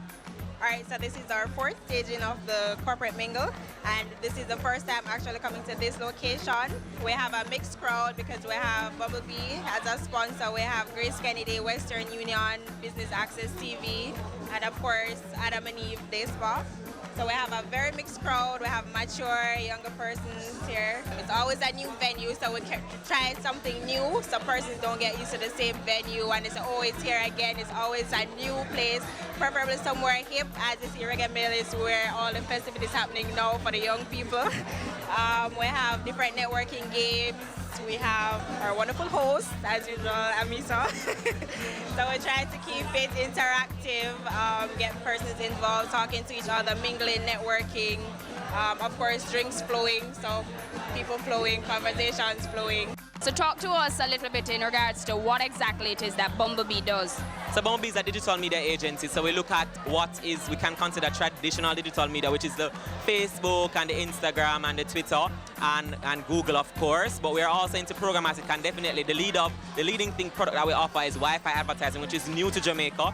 So we are partners with Gross Tech, and they are committed to making Wi-Fi like oxygen. So we are committed to helping brands build brand loyalty by helping to make Wi-Fi like oxygen, by partnering and sponsoring that Wi-Fi. So we're the leaders in that regard. We have amazing click-through rates, which is above every other digital platform that is currently here. So we are seeing click-through rates of between 10 and 30% and lead generations of over 30%, which is not heard of in the region. So this is really something big that brands can and should get into. I've been here for a very long time. We've been building our product for the past 3 years, and I've been coming here, building networks, building my social network. So this is not my first time I've been here. Tell me about your business, Intranet Solutions. Intranet Solutions, we offer social Wi-Fi to businesses. So instead of persons signing in with a passcode, they use their social media handles. So they use Twitter, Instagram, LinkedIn, whichever handle is there at the time.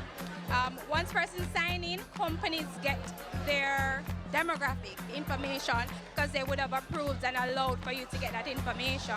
So it's a way to build on your marketing list and a way to improve your business overall. Talk to me about O'Shane Bryant Fitness. All right, so O'Shane Bryant Fitness, we don't have a fixed location.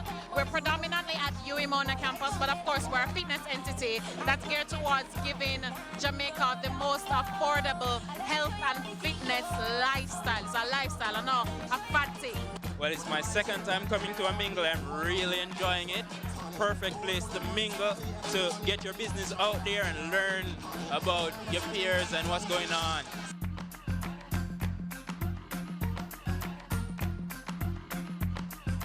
It's that time where we bid you farewell. Thank you for tuning in to Business Access TV and our coverage of Corporate Mingle here at the Reggae Mill Bar. I've been your host, Amita Prasad-Webb, and you're watching Business Access TV, serious about business.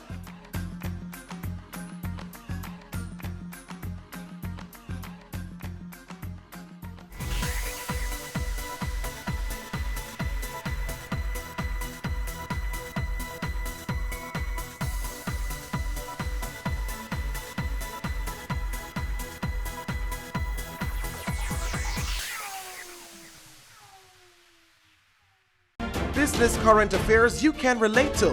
Frank, credible discussion. On point, dissecting the issues. Offering solutions to Jamaica's challenges. On Point, Thursdays at 8 p.m. on Business Access TV.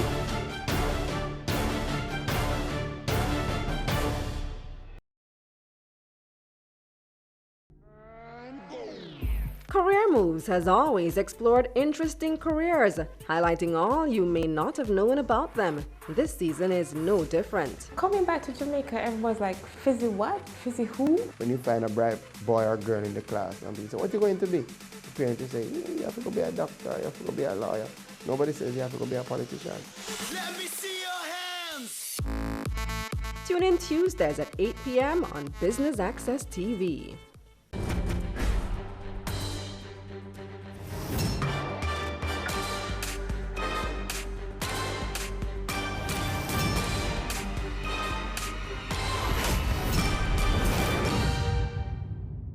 On this episode of Wealth Magazine Business Access, we get to hear from the President and CEO of the Victoria Mutual Group, Courtney Campbell.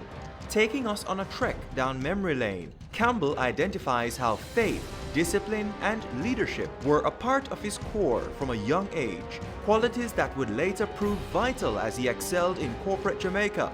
Campbell also shares his plans to use his extensive experience in the industry to revolutionize the VM Group, making it even more customer-centric and competitive in the financial sector.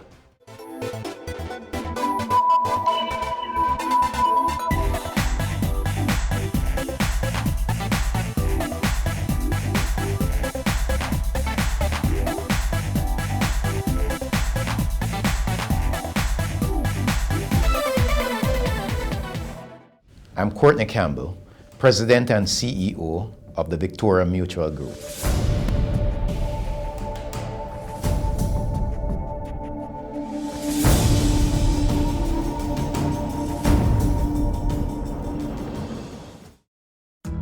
I'm a country boy. I was born in Chapelton, Clarendon, to Osmond and Carmen Campbell, two public servants.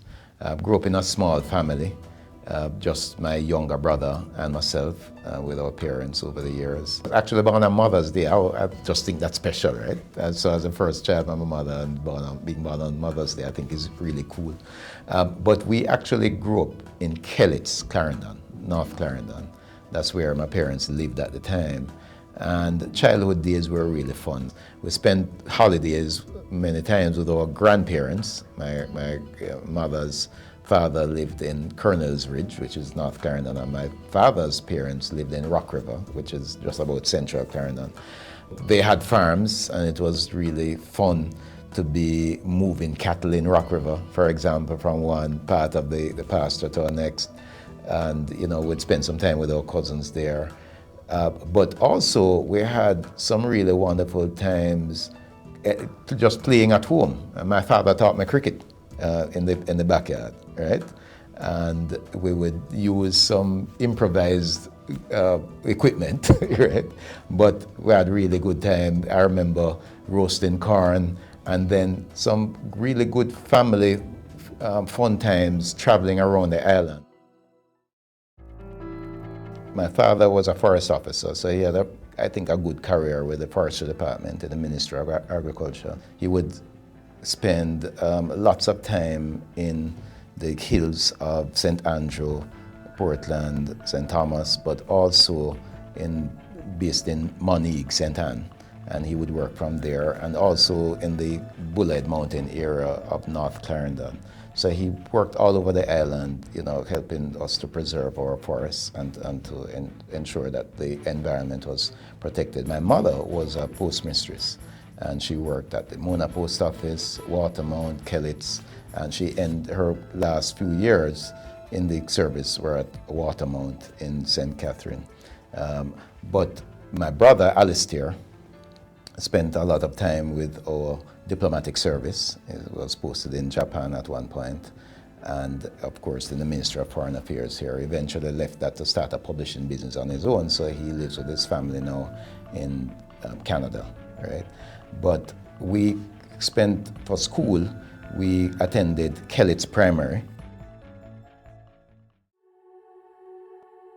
Right through our school life, whether it was in primary school or in high school, my parents really made some sacrifices for us. And you know, that was epitomized when we were in high school. So I attended Knox College, a boarding school, so we were boarders. And my father would leave home in Kellitz to drive to Spalding to visit us on every weekend. Take talk for us, making sure that we're okay. So I found that although we were from humble circumstances, we're civil servants, children, we ended up, you know, helping other kids who were much better off with talk, you know, food supplies, and even lending them money, right? Some very wealthy kids, because we had to be so disciplined in how we were managing the little we had. They probably weren't forced to be as disciplined. So I did first form at Clarendon College. That's where I passed the common entrance for. My brother was at the junior school at Knox, Knox Junior School, and my parents wanted us to be together.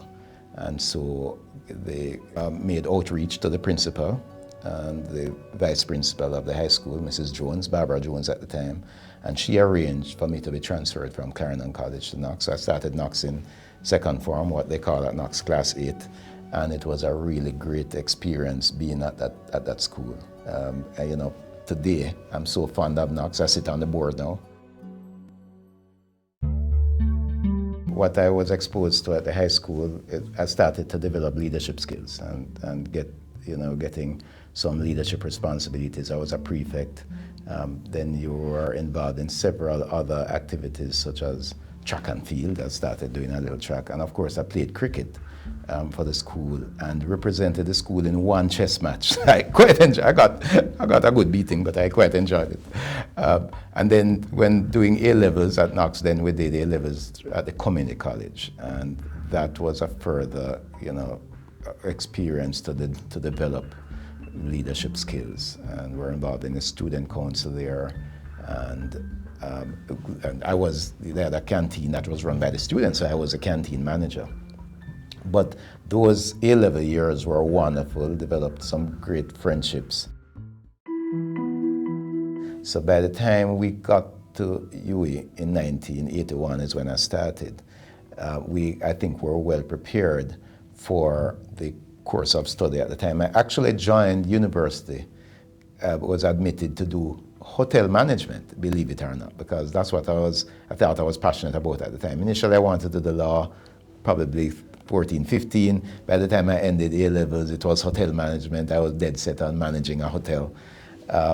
But during my first year, got some advice that the program that UWI had at the time for hotel management, which required us to start to the 1 year here and then the other 2 years in the Bahamas, that there were some challenges with the Bahamas leg of it. And so someone who was actually there advised me to try to switch to the straight management studies degree.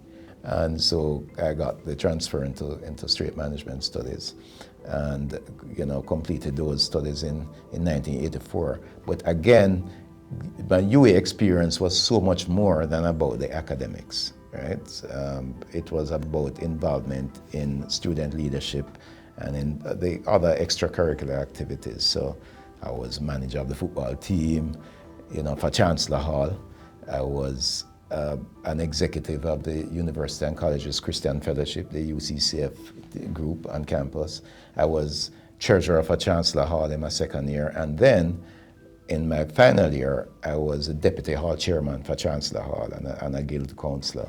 So, you know, if you think about it, when you combine the high school years with those years at university, lots of exposure to leadership, the ability to interact with persons from different backgrounds and different experiences, and living on campus, both in high school and university, would have given me some wonderful opportunities to develop my interpersonal skills as well and to develop a certain independence. So I think those were wonderful years that I cherish to this day. I had this combination in my heart of loving to deal with people as well as numbers. right? So I thought banking represented the perfect combination of numbers and people every day.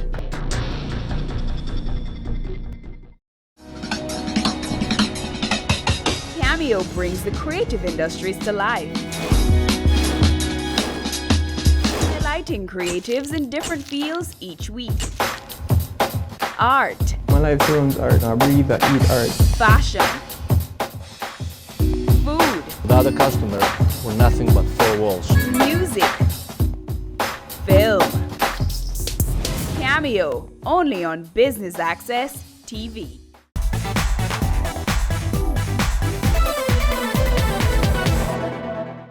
I had this combination in my heart of loving to deal with people as well as numbers, right? So I thought banking represented the perfect combination of numbers and people every day, right?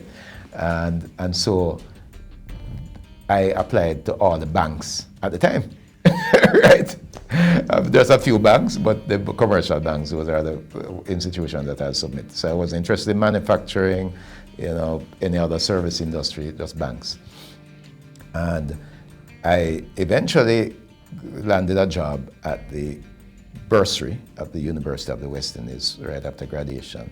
But soon after that, started getting answers now from some of the banks, in NCB at the time, and also Citibank and so on. Eventually, by February of 1985, I started my career with National Commercial Bank, and I was to be there for 23 years. I joined as a graduate trainee. That was a program they had at the time. Some called it management training, some called it graduate training. The idea was that over 18 months, you would be exposed to most of the operations in a branch, right? You wouldn't be stuck in one area for 4 or 5 years, but you'd be exposed in 8-week stints or 4-week stints of different desks in the branch. And once you were successful in that program over 18 months, you would then become a supervisor, which was a big deal at the time.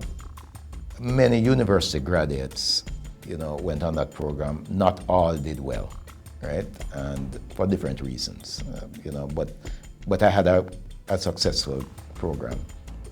And so I became a supervisor at that branch, and Matilda's Corner it was.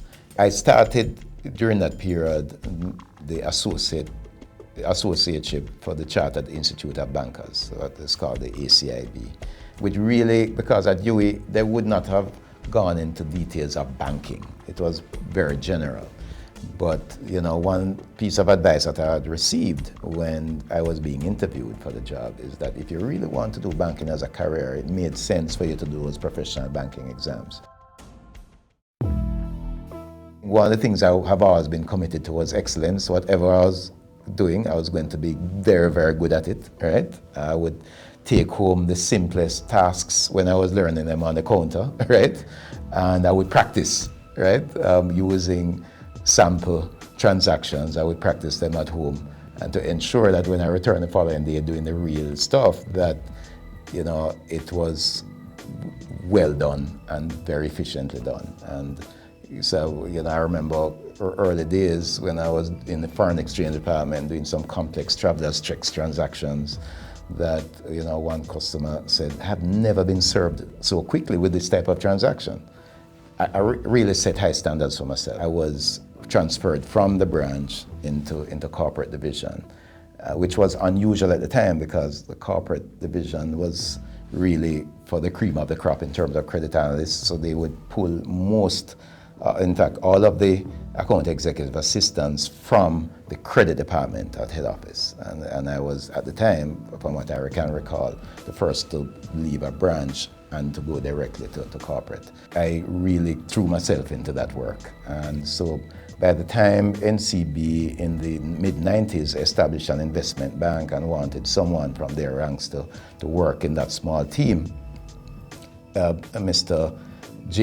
Rex James, as the managing director, asked me to do that. And it was a great privilege. So I joined together with a couple of other guys, and we started what was then called National Mutual Investments. So I had moved from retail banking in the branch to corporate banking to then investment banking. And that was a time when lots of investment banking activity in Jamaica was going on, and in the mid-90s.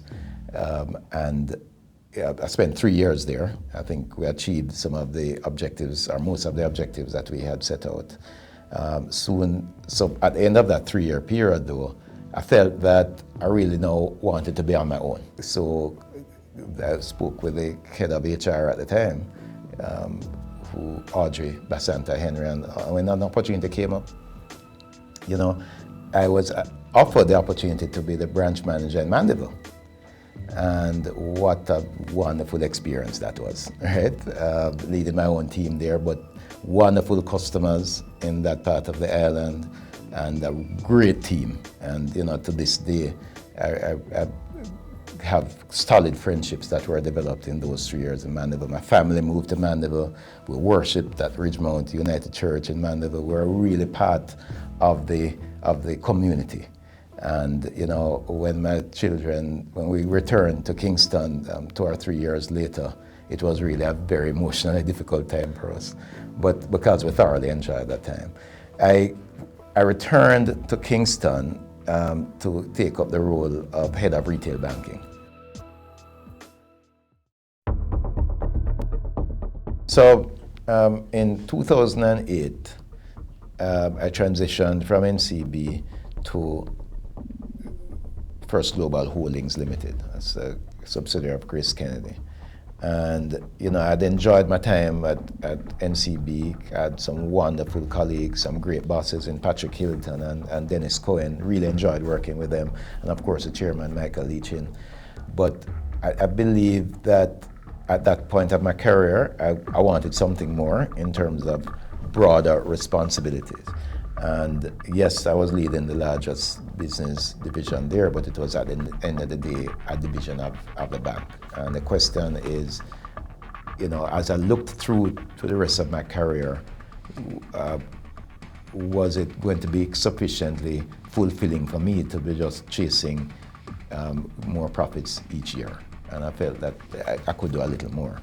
And so this opportunity at Grace Kennedy came up to lead the banking and investments division, First Global Holdings Limited, and I was happy to take that up. I believe that at the time I thought that it's more than leading that business, just being mentored by someone like Douglas O'Rian was going to be a great opportunity as well, and so I accepted that offer and started in July 2008. I think it worked wonderfully.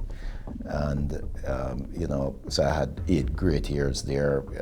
That's another iconic Jamaican institution. So if you think about it, I've really been privileged. I've been blessed to have had exposure to executive leadership at NCB and Grace Kennedy, two of the iconic institutions in Jamaica.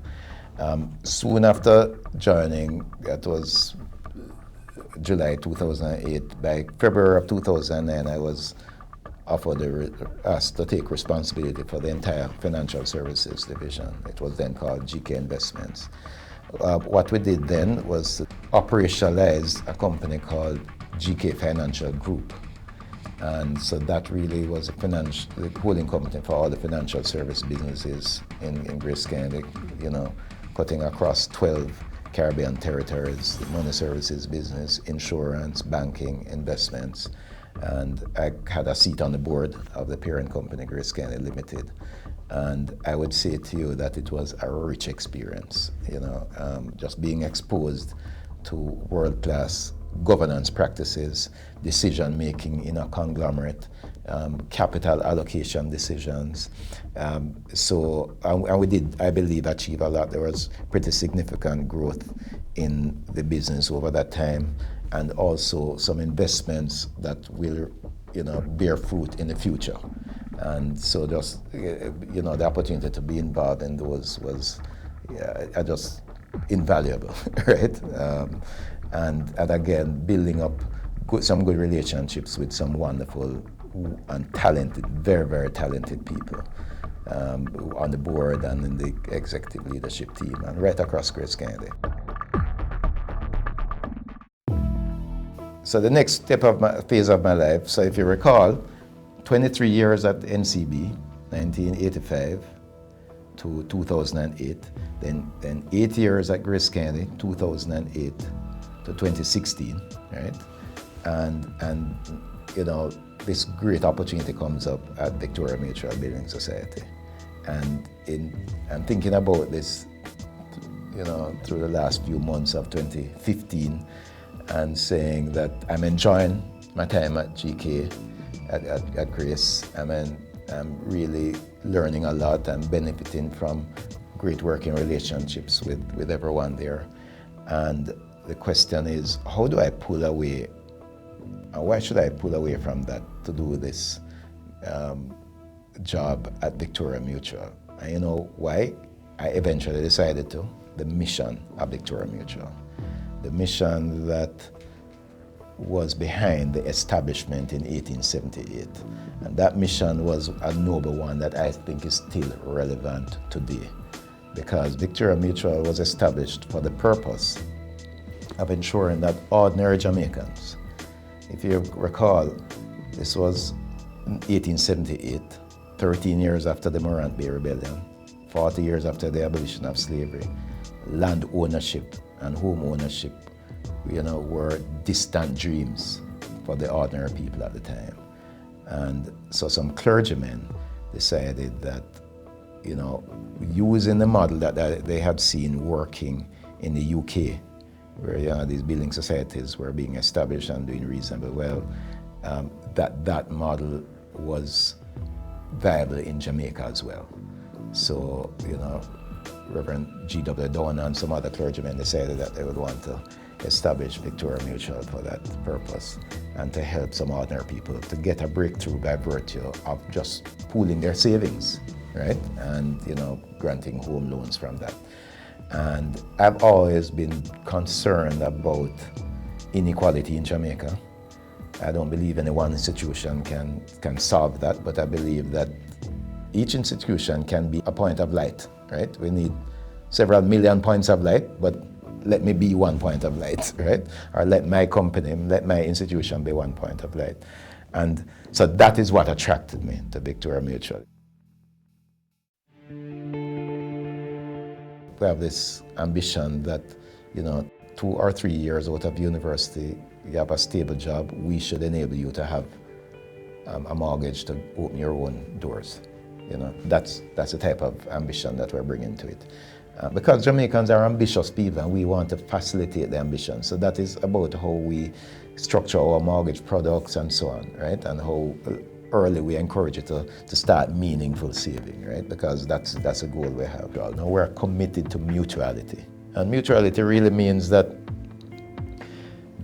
the customers are also the owners of the business. That's why we call them members, right? So they're not just a customer, they're members. It's their business. And we believe that diversity of business models is good for Jamaica. It's good to have a business in the financial sector that's strong. We are the 4th largest deposit-taking institution.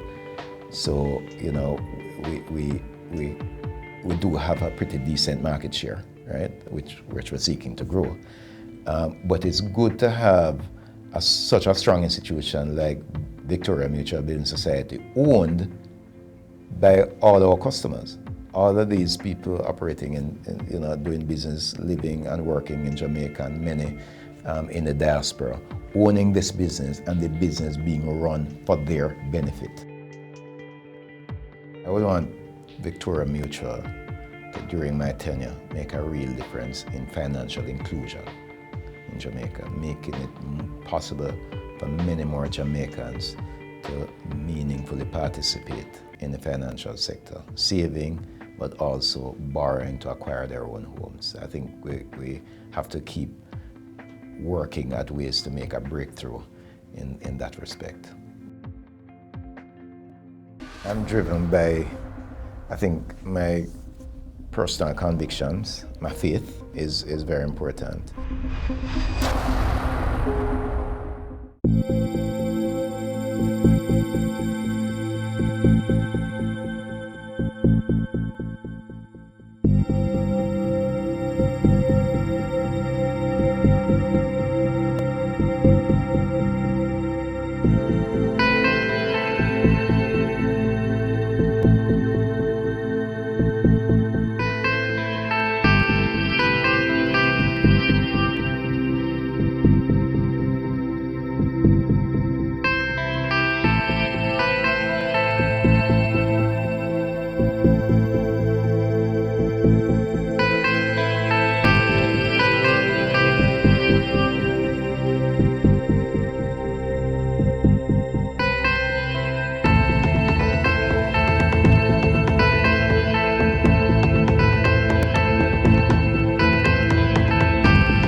I'm driven by, I think, my personal convictions. My faith is very important.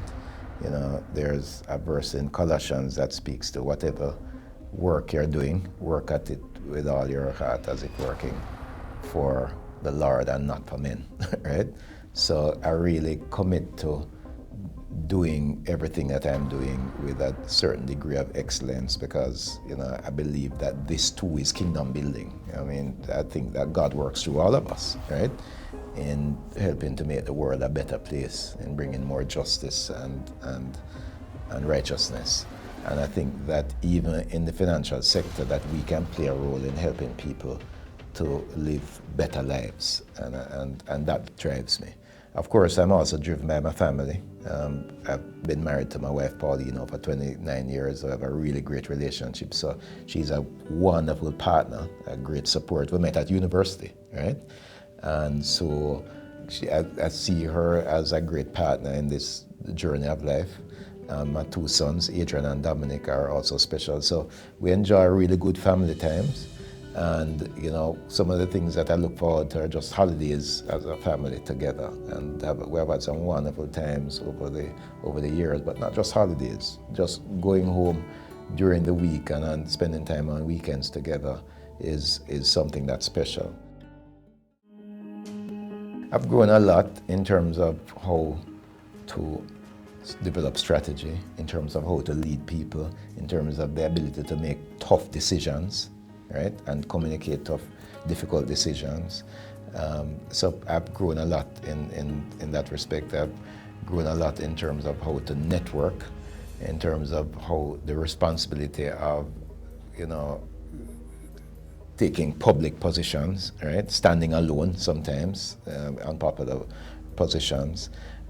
So I think all of those experiences have helped me to mature over the years.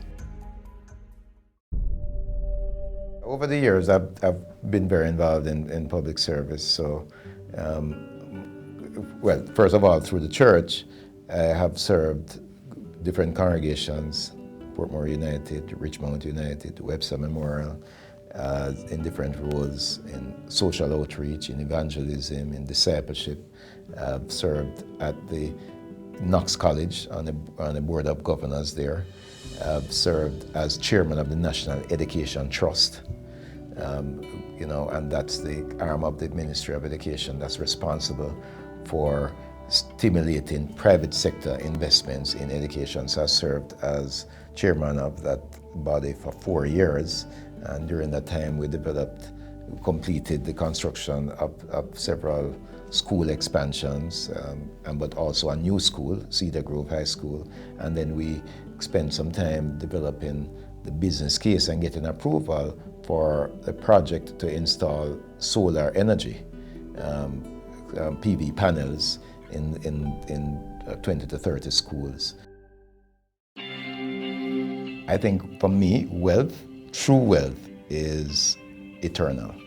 It's investing in things that last, investing in family, investing in people, you know, so that the things you sow in people will last beyond your lifetime, and also in how you help to build a kingdom that is, you know, reflected in love and peace and so on, some things that outlast you.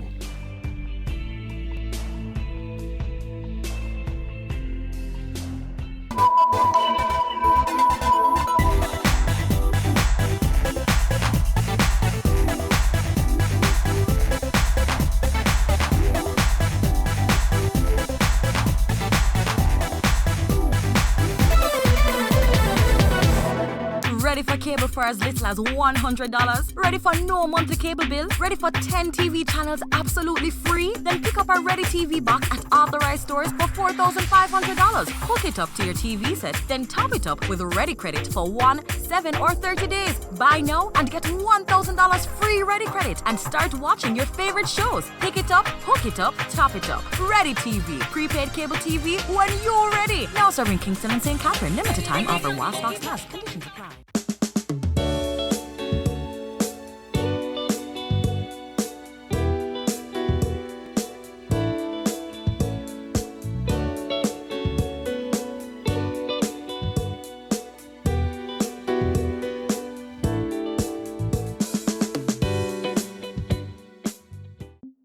Loving Hands Children's Network, LHCN, recently extended their loving arms to St. Richard's Primary School and Early Childhood Center as part of their campaign in Jamaica and the United Kingdom.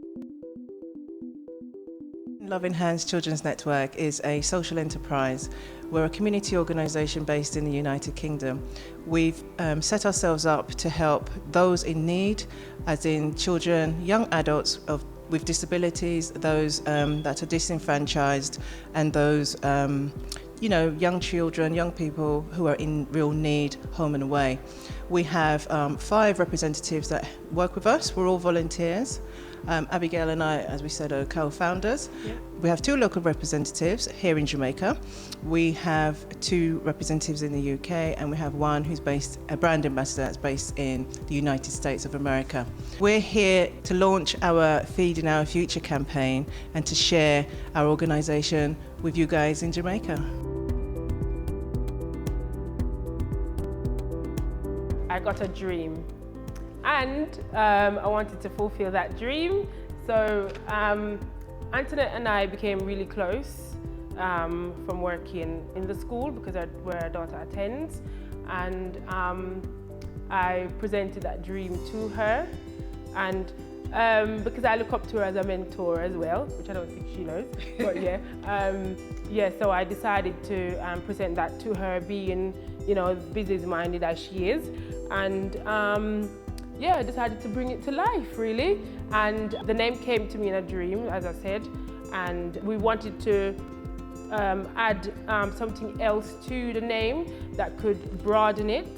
So that's when Antoinette decided, let's call it a children's network, and that's how the name came about. Growing up, my mom didn't have enough money for me to attend school, so I was on a feeding program as well. Used to get vegetable and milk.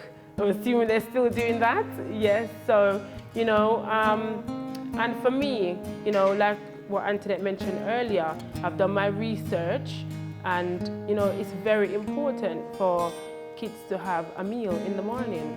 It's very important. So that's what inspired me as well as my dream.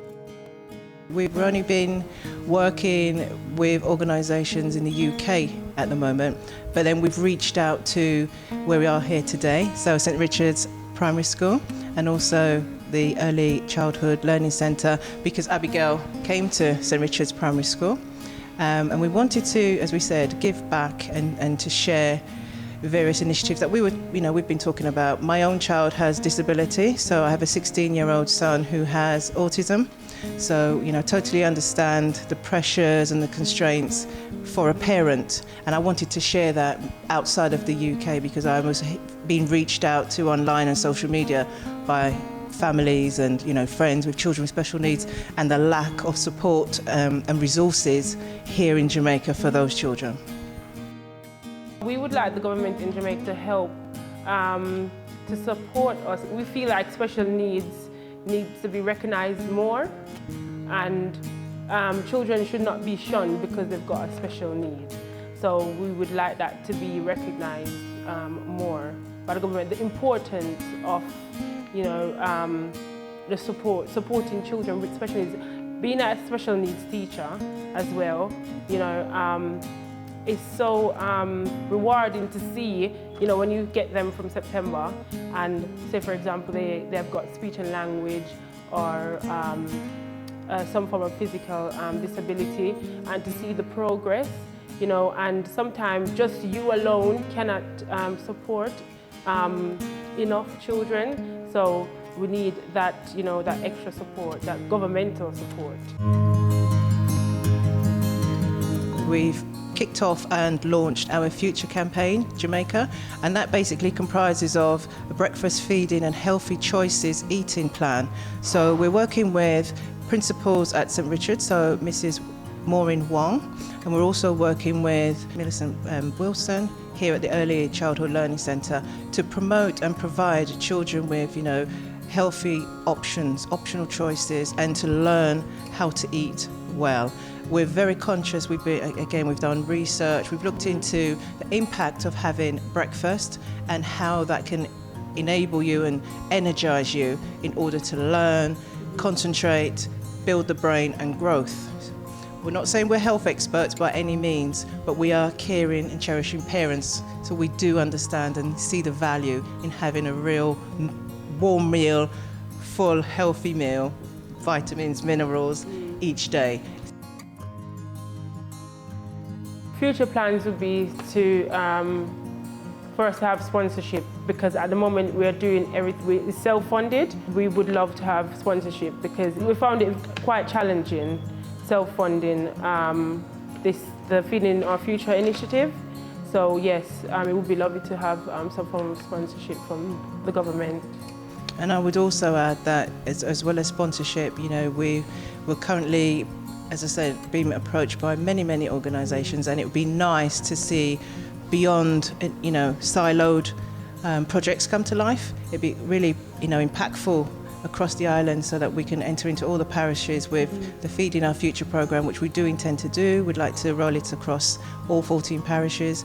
We also want to make sure, again, we roll out the youth employability, where we're working with private organisations, government bodies, in order to, again, raise awareness of young people entering into work. We know how high youth unemployment is, not just in Jamaica, but also for us back home in the UK. We're working and we've got kids. And we still, we're on it because, we're passionate, very passionate about the children, very. Coming up on Caring Hands. St. Richard's Early Childhood Centre has been established since 1985.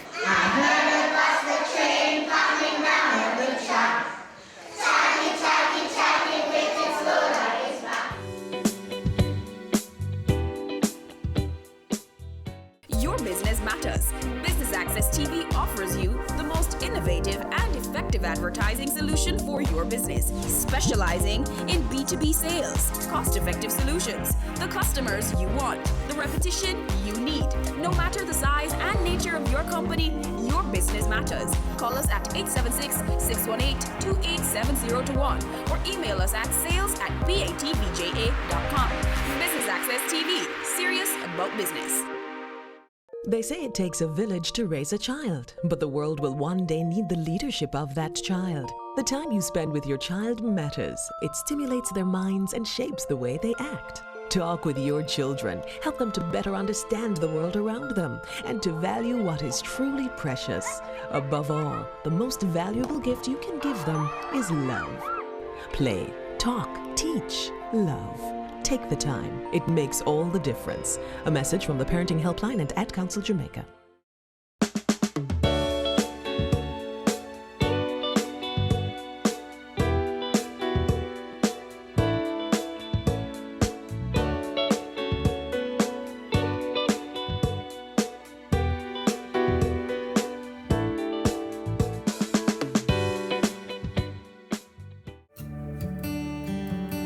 Millicent Wilson is the principal of St. Richard's Preschool and Early Childhood Centre.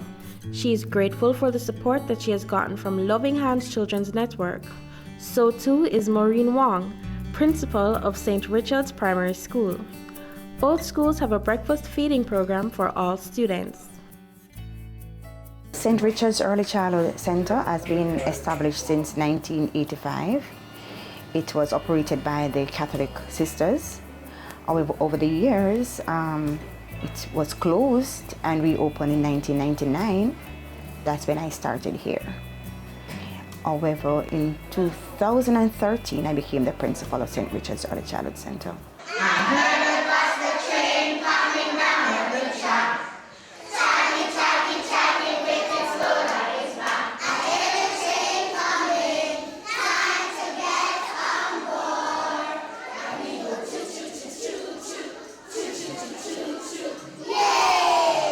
St. Richard's is a Catholic school, and we believe in nurturing spiritual values, social values, positive social values, and with that culminating with the academics can only have excellence. We currently have 197 students, including preschoolers. We have a staff of 15, including caregivers, ancillary staff, cooks. We have 3 persons who operates the kitchen, because we do our breakfast program at 7 o'clock in the morning, lunch program, and we also cater for the aftercare students, so we also give them a snack. 6 classrooms, all trained teachers, and so our students are being catered for, not just nutritionally, but academically. St. Richard's Early Childhood Center is situated in a inner city community where you find some students may come to school with little or no breakfast, little or no lunch. Being a Catholic institution, we believe it is quite fitting to ensure that our students are well nourished. And so we started our breakfast program in 2013. However, the government had come on stream to help us out because now the government is focusing on nutrition. However, the funding that we receive from the government sometimes cannot cover both breakfast, lunch, plus aftercare because those students are here until 6 o'clock in the evening. And so we are grateful for the help that we can get from Abigail, just about any help that we can get to ensure that our students are well fed.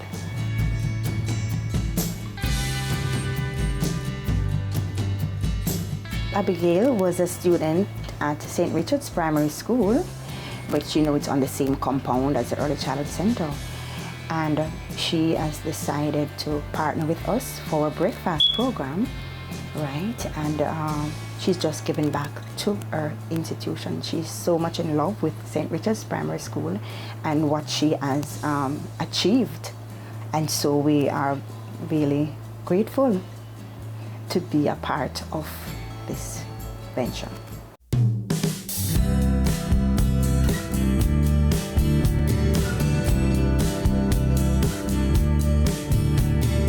Many people would say St. Richard's Primary is operated as a prep school, a preparatory school.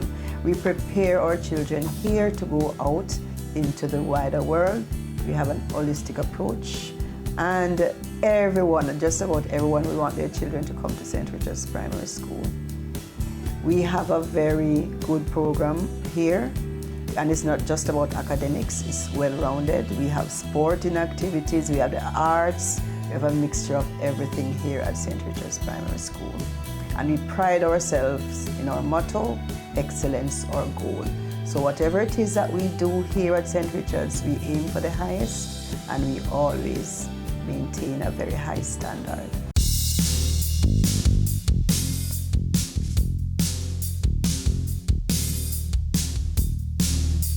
Our claim to fame really is our academics.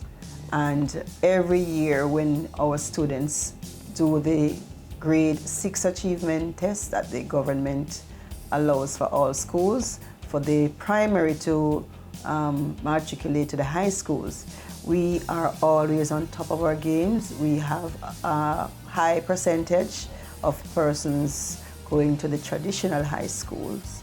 And so that is one of our claim to fame, our academics. Our teachers here, they are very involved, they are very dedicated. Here at St. Richard's, we uphold our Christian values. Many of the staff members are Christians, and so they impart this to the students. And also that we collaborate with each other. if it is that there's a problem in the family, they come and they speak with either the principal, vice principal, the guidance counselor, or just about the teacher. So we have an approach that says that we are family oriented and that we care about each other. We ensure that each child has a lunch. The PTA has a program where they adopt, so to speak, 10 students each year. They purchase the books and other supplies, the book bags, everything that 10 student needs.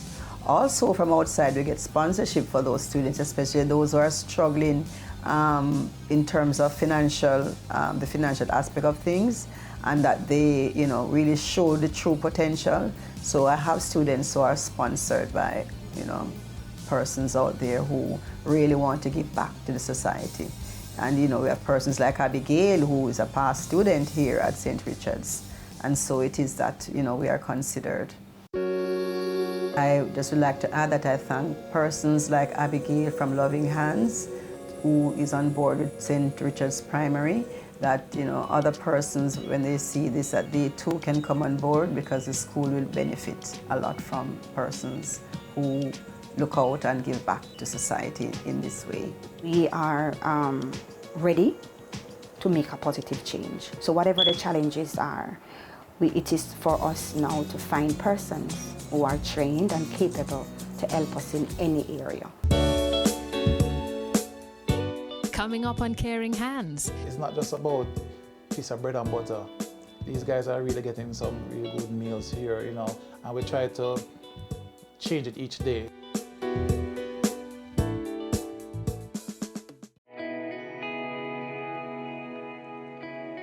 Every day you wake up, you have another opportunity to make this little island better, safer, a place where we all can be proud to call home. It's time we all recognize that every little thing we do has an impact on the Jamaica we live in now and the country we're leaving for our children. So promise me this, promise yourself this: no more will we tolerate criminals, even if it's our relatives. Tell them they're doing something wrong. Tell them to stop. Tell them no more robbing our children of the Jamaica they deserve. Tell them no more crime.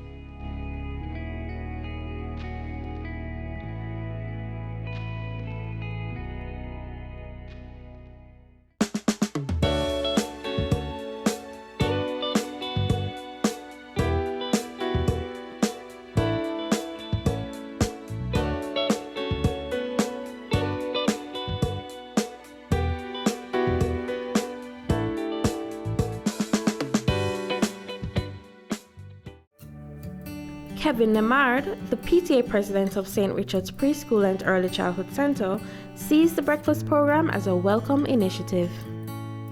When I got here and we saw that children here, the parents just drop them off and that's it, and some of them didn't have a meal, some might not have lunch on a day-to-day basis. Now the idea came that, hey, let us start do something. So we started off really small to see what would be the response of the parents and the children. And try to make sure that we have a balanced learning zone here, that is not just about teaching yourself, but make sure that if once your tummy is full, you're better focused in class. You give less trouble in class because you hear the worms growling and stuff in the tummy, you're distracted, so you tend to want to give trouble. Now when your tummy is full, from early, because you're taught that the first meal of the day is the best meal.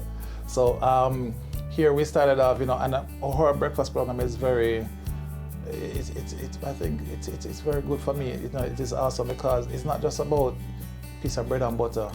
These guys are really getting some really good meals here, and we try to change it each day. So one morning you might have porridge, real nice porridge. I tell the coolest auntie can cook, have Mercy when she go into the kitchen, everything just smell nice. Just smell it from way down the road and say, oh gosh, I can't wait to reach at school. So they might have like frankfurters and scrambled eggs, they have cereal, they have fruits. We have partnership with other persons who, parents who might give us some fruits, or we have some agreement that we buy fruits at at a better price, and they have the holistic meal here to have. So it's not about us dry food and, you know, like, oh gosh, program and look, so surprised I'm gonna get every day. So every day is something different, and these kids actually look forward to coming here. My parents telling me that I don't want any breakfast at home. The breakfast here is nice, so mommy don't need to do anything. Yeah, so, you know, so that was very encouraging to hear that. And it wasn't anything planned. You know, a child came and she said that to me, and the parents saw me, and I'm like, okay, I didn't know it was that good. So, you know, it's a good project that we have here. You know, Abigail spoke to us about her niece's intentions, and then we heard that she's not here in Jamaica, and, you know, she's in London there, and this is what she wants to do to give back. I thought that, okay, this seemed to be an interesting venture to do, because, I mean, it's good to know that we can think outside of the box, and I'm happy that, you know, persons in their own little ways have a desire to want to give back to where they're coming from. Because one of the things we try to do here is to encourage persons that whatever you sow, as you heard the principal said earlier, you know, the seed you sow today will benefit the community in the future. So, I mean, if we can start here at this level, nourishing these young children's mind, encourage them to focus in on what is important, then we know that the future of Jamaica is much better than what it is now. So with our partnership with Abigail is, for me, a wonderful thing, and we're expecting great things with this partnership, and I hope that this thing will grow from strength to strength, you know, as we go along.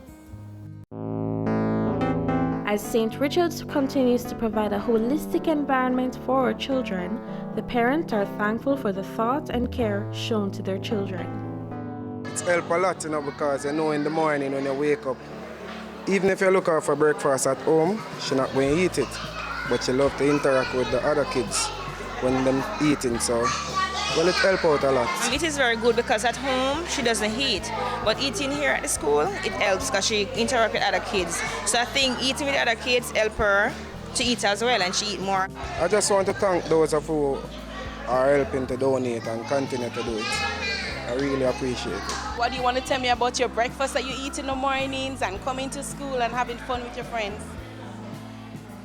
It's nice, and it keep my bellies when it's break time. The breakfast program here is a cut above the rest. The kids get porridge, the vegetable, and my son and my daughter have breakfast every single morning, even if they have breakfast at home.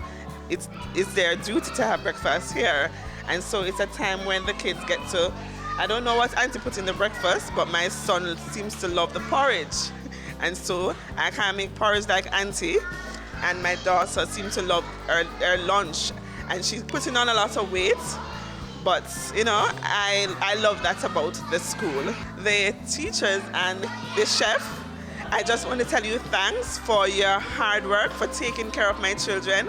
They know my son by name, Nehemiah, so when he comes in the morning, it doesn't matter what time they have his breakfast prepared, because he can't function without having his breakfast at school.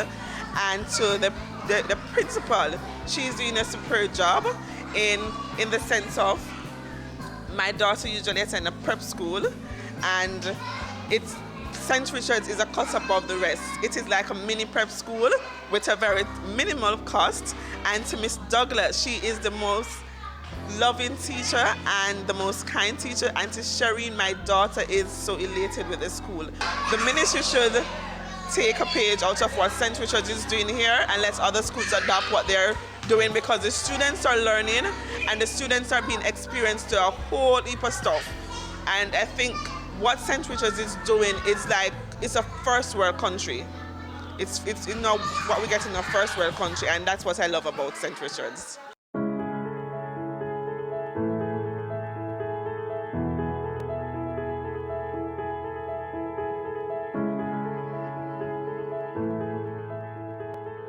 I think we have a fabulous staff here.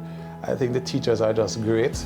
It's not just a job for them, it's their career. They love what they do. They take the time out to individually speak to children, you know, even if they're being naughty, they take the time out to talk to the children, not about punishing them, but to show them and talk to them about what they're doing. And you know what would mommy say or daddy say if they heard that you were doing this, you know. So we try to inculcate the family life here, and not just coming to school, but beyond when they go back home. I'm from the diaspora and I want to give back to Jamaica. the skills and experience that we have and things that we can leverage from the UK to bring to Jamaica. Even though sometimes we may say this is hard work, but we are committed.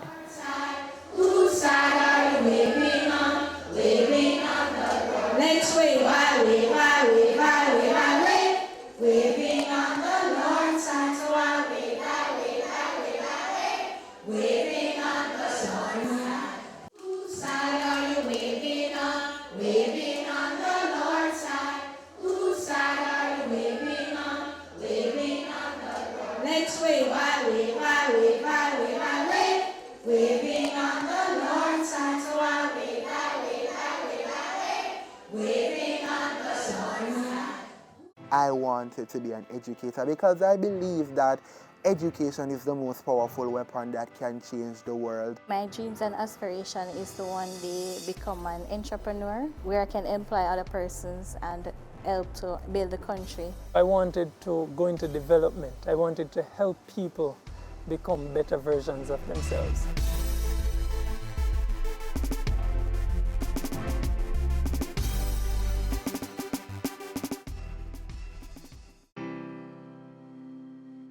Growing up, I saw a lot of violence, I saw a lot of crime, I saw a lot of poverty. The challenges are so many. The first one that comes to mind is the level of youth unemployment that's here. Challenges that exist here in West Prospect Bogwog are lack of awareness for educational opportunities or job opportunities. Not many got a chance to do CXC or graduate from the secondary level.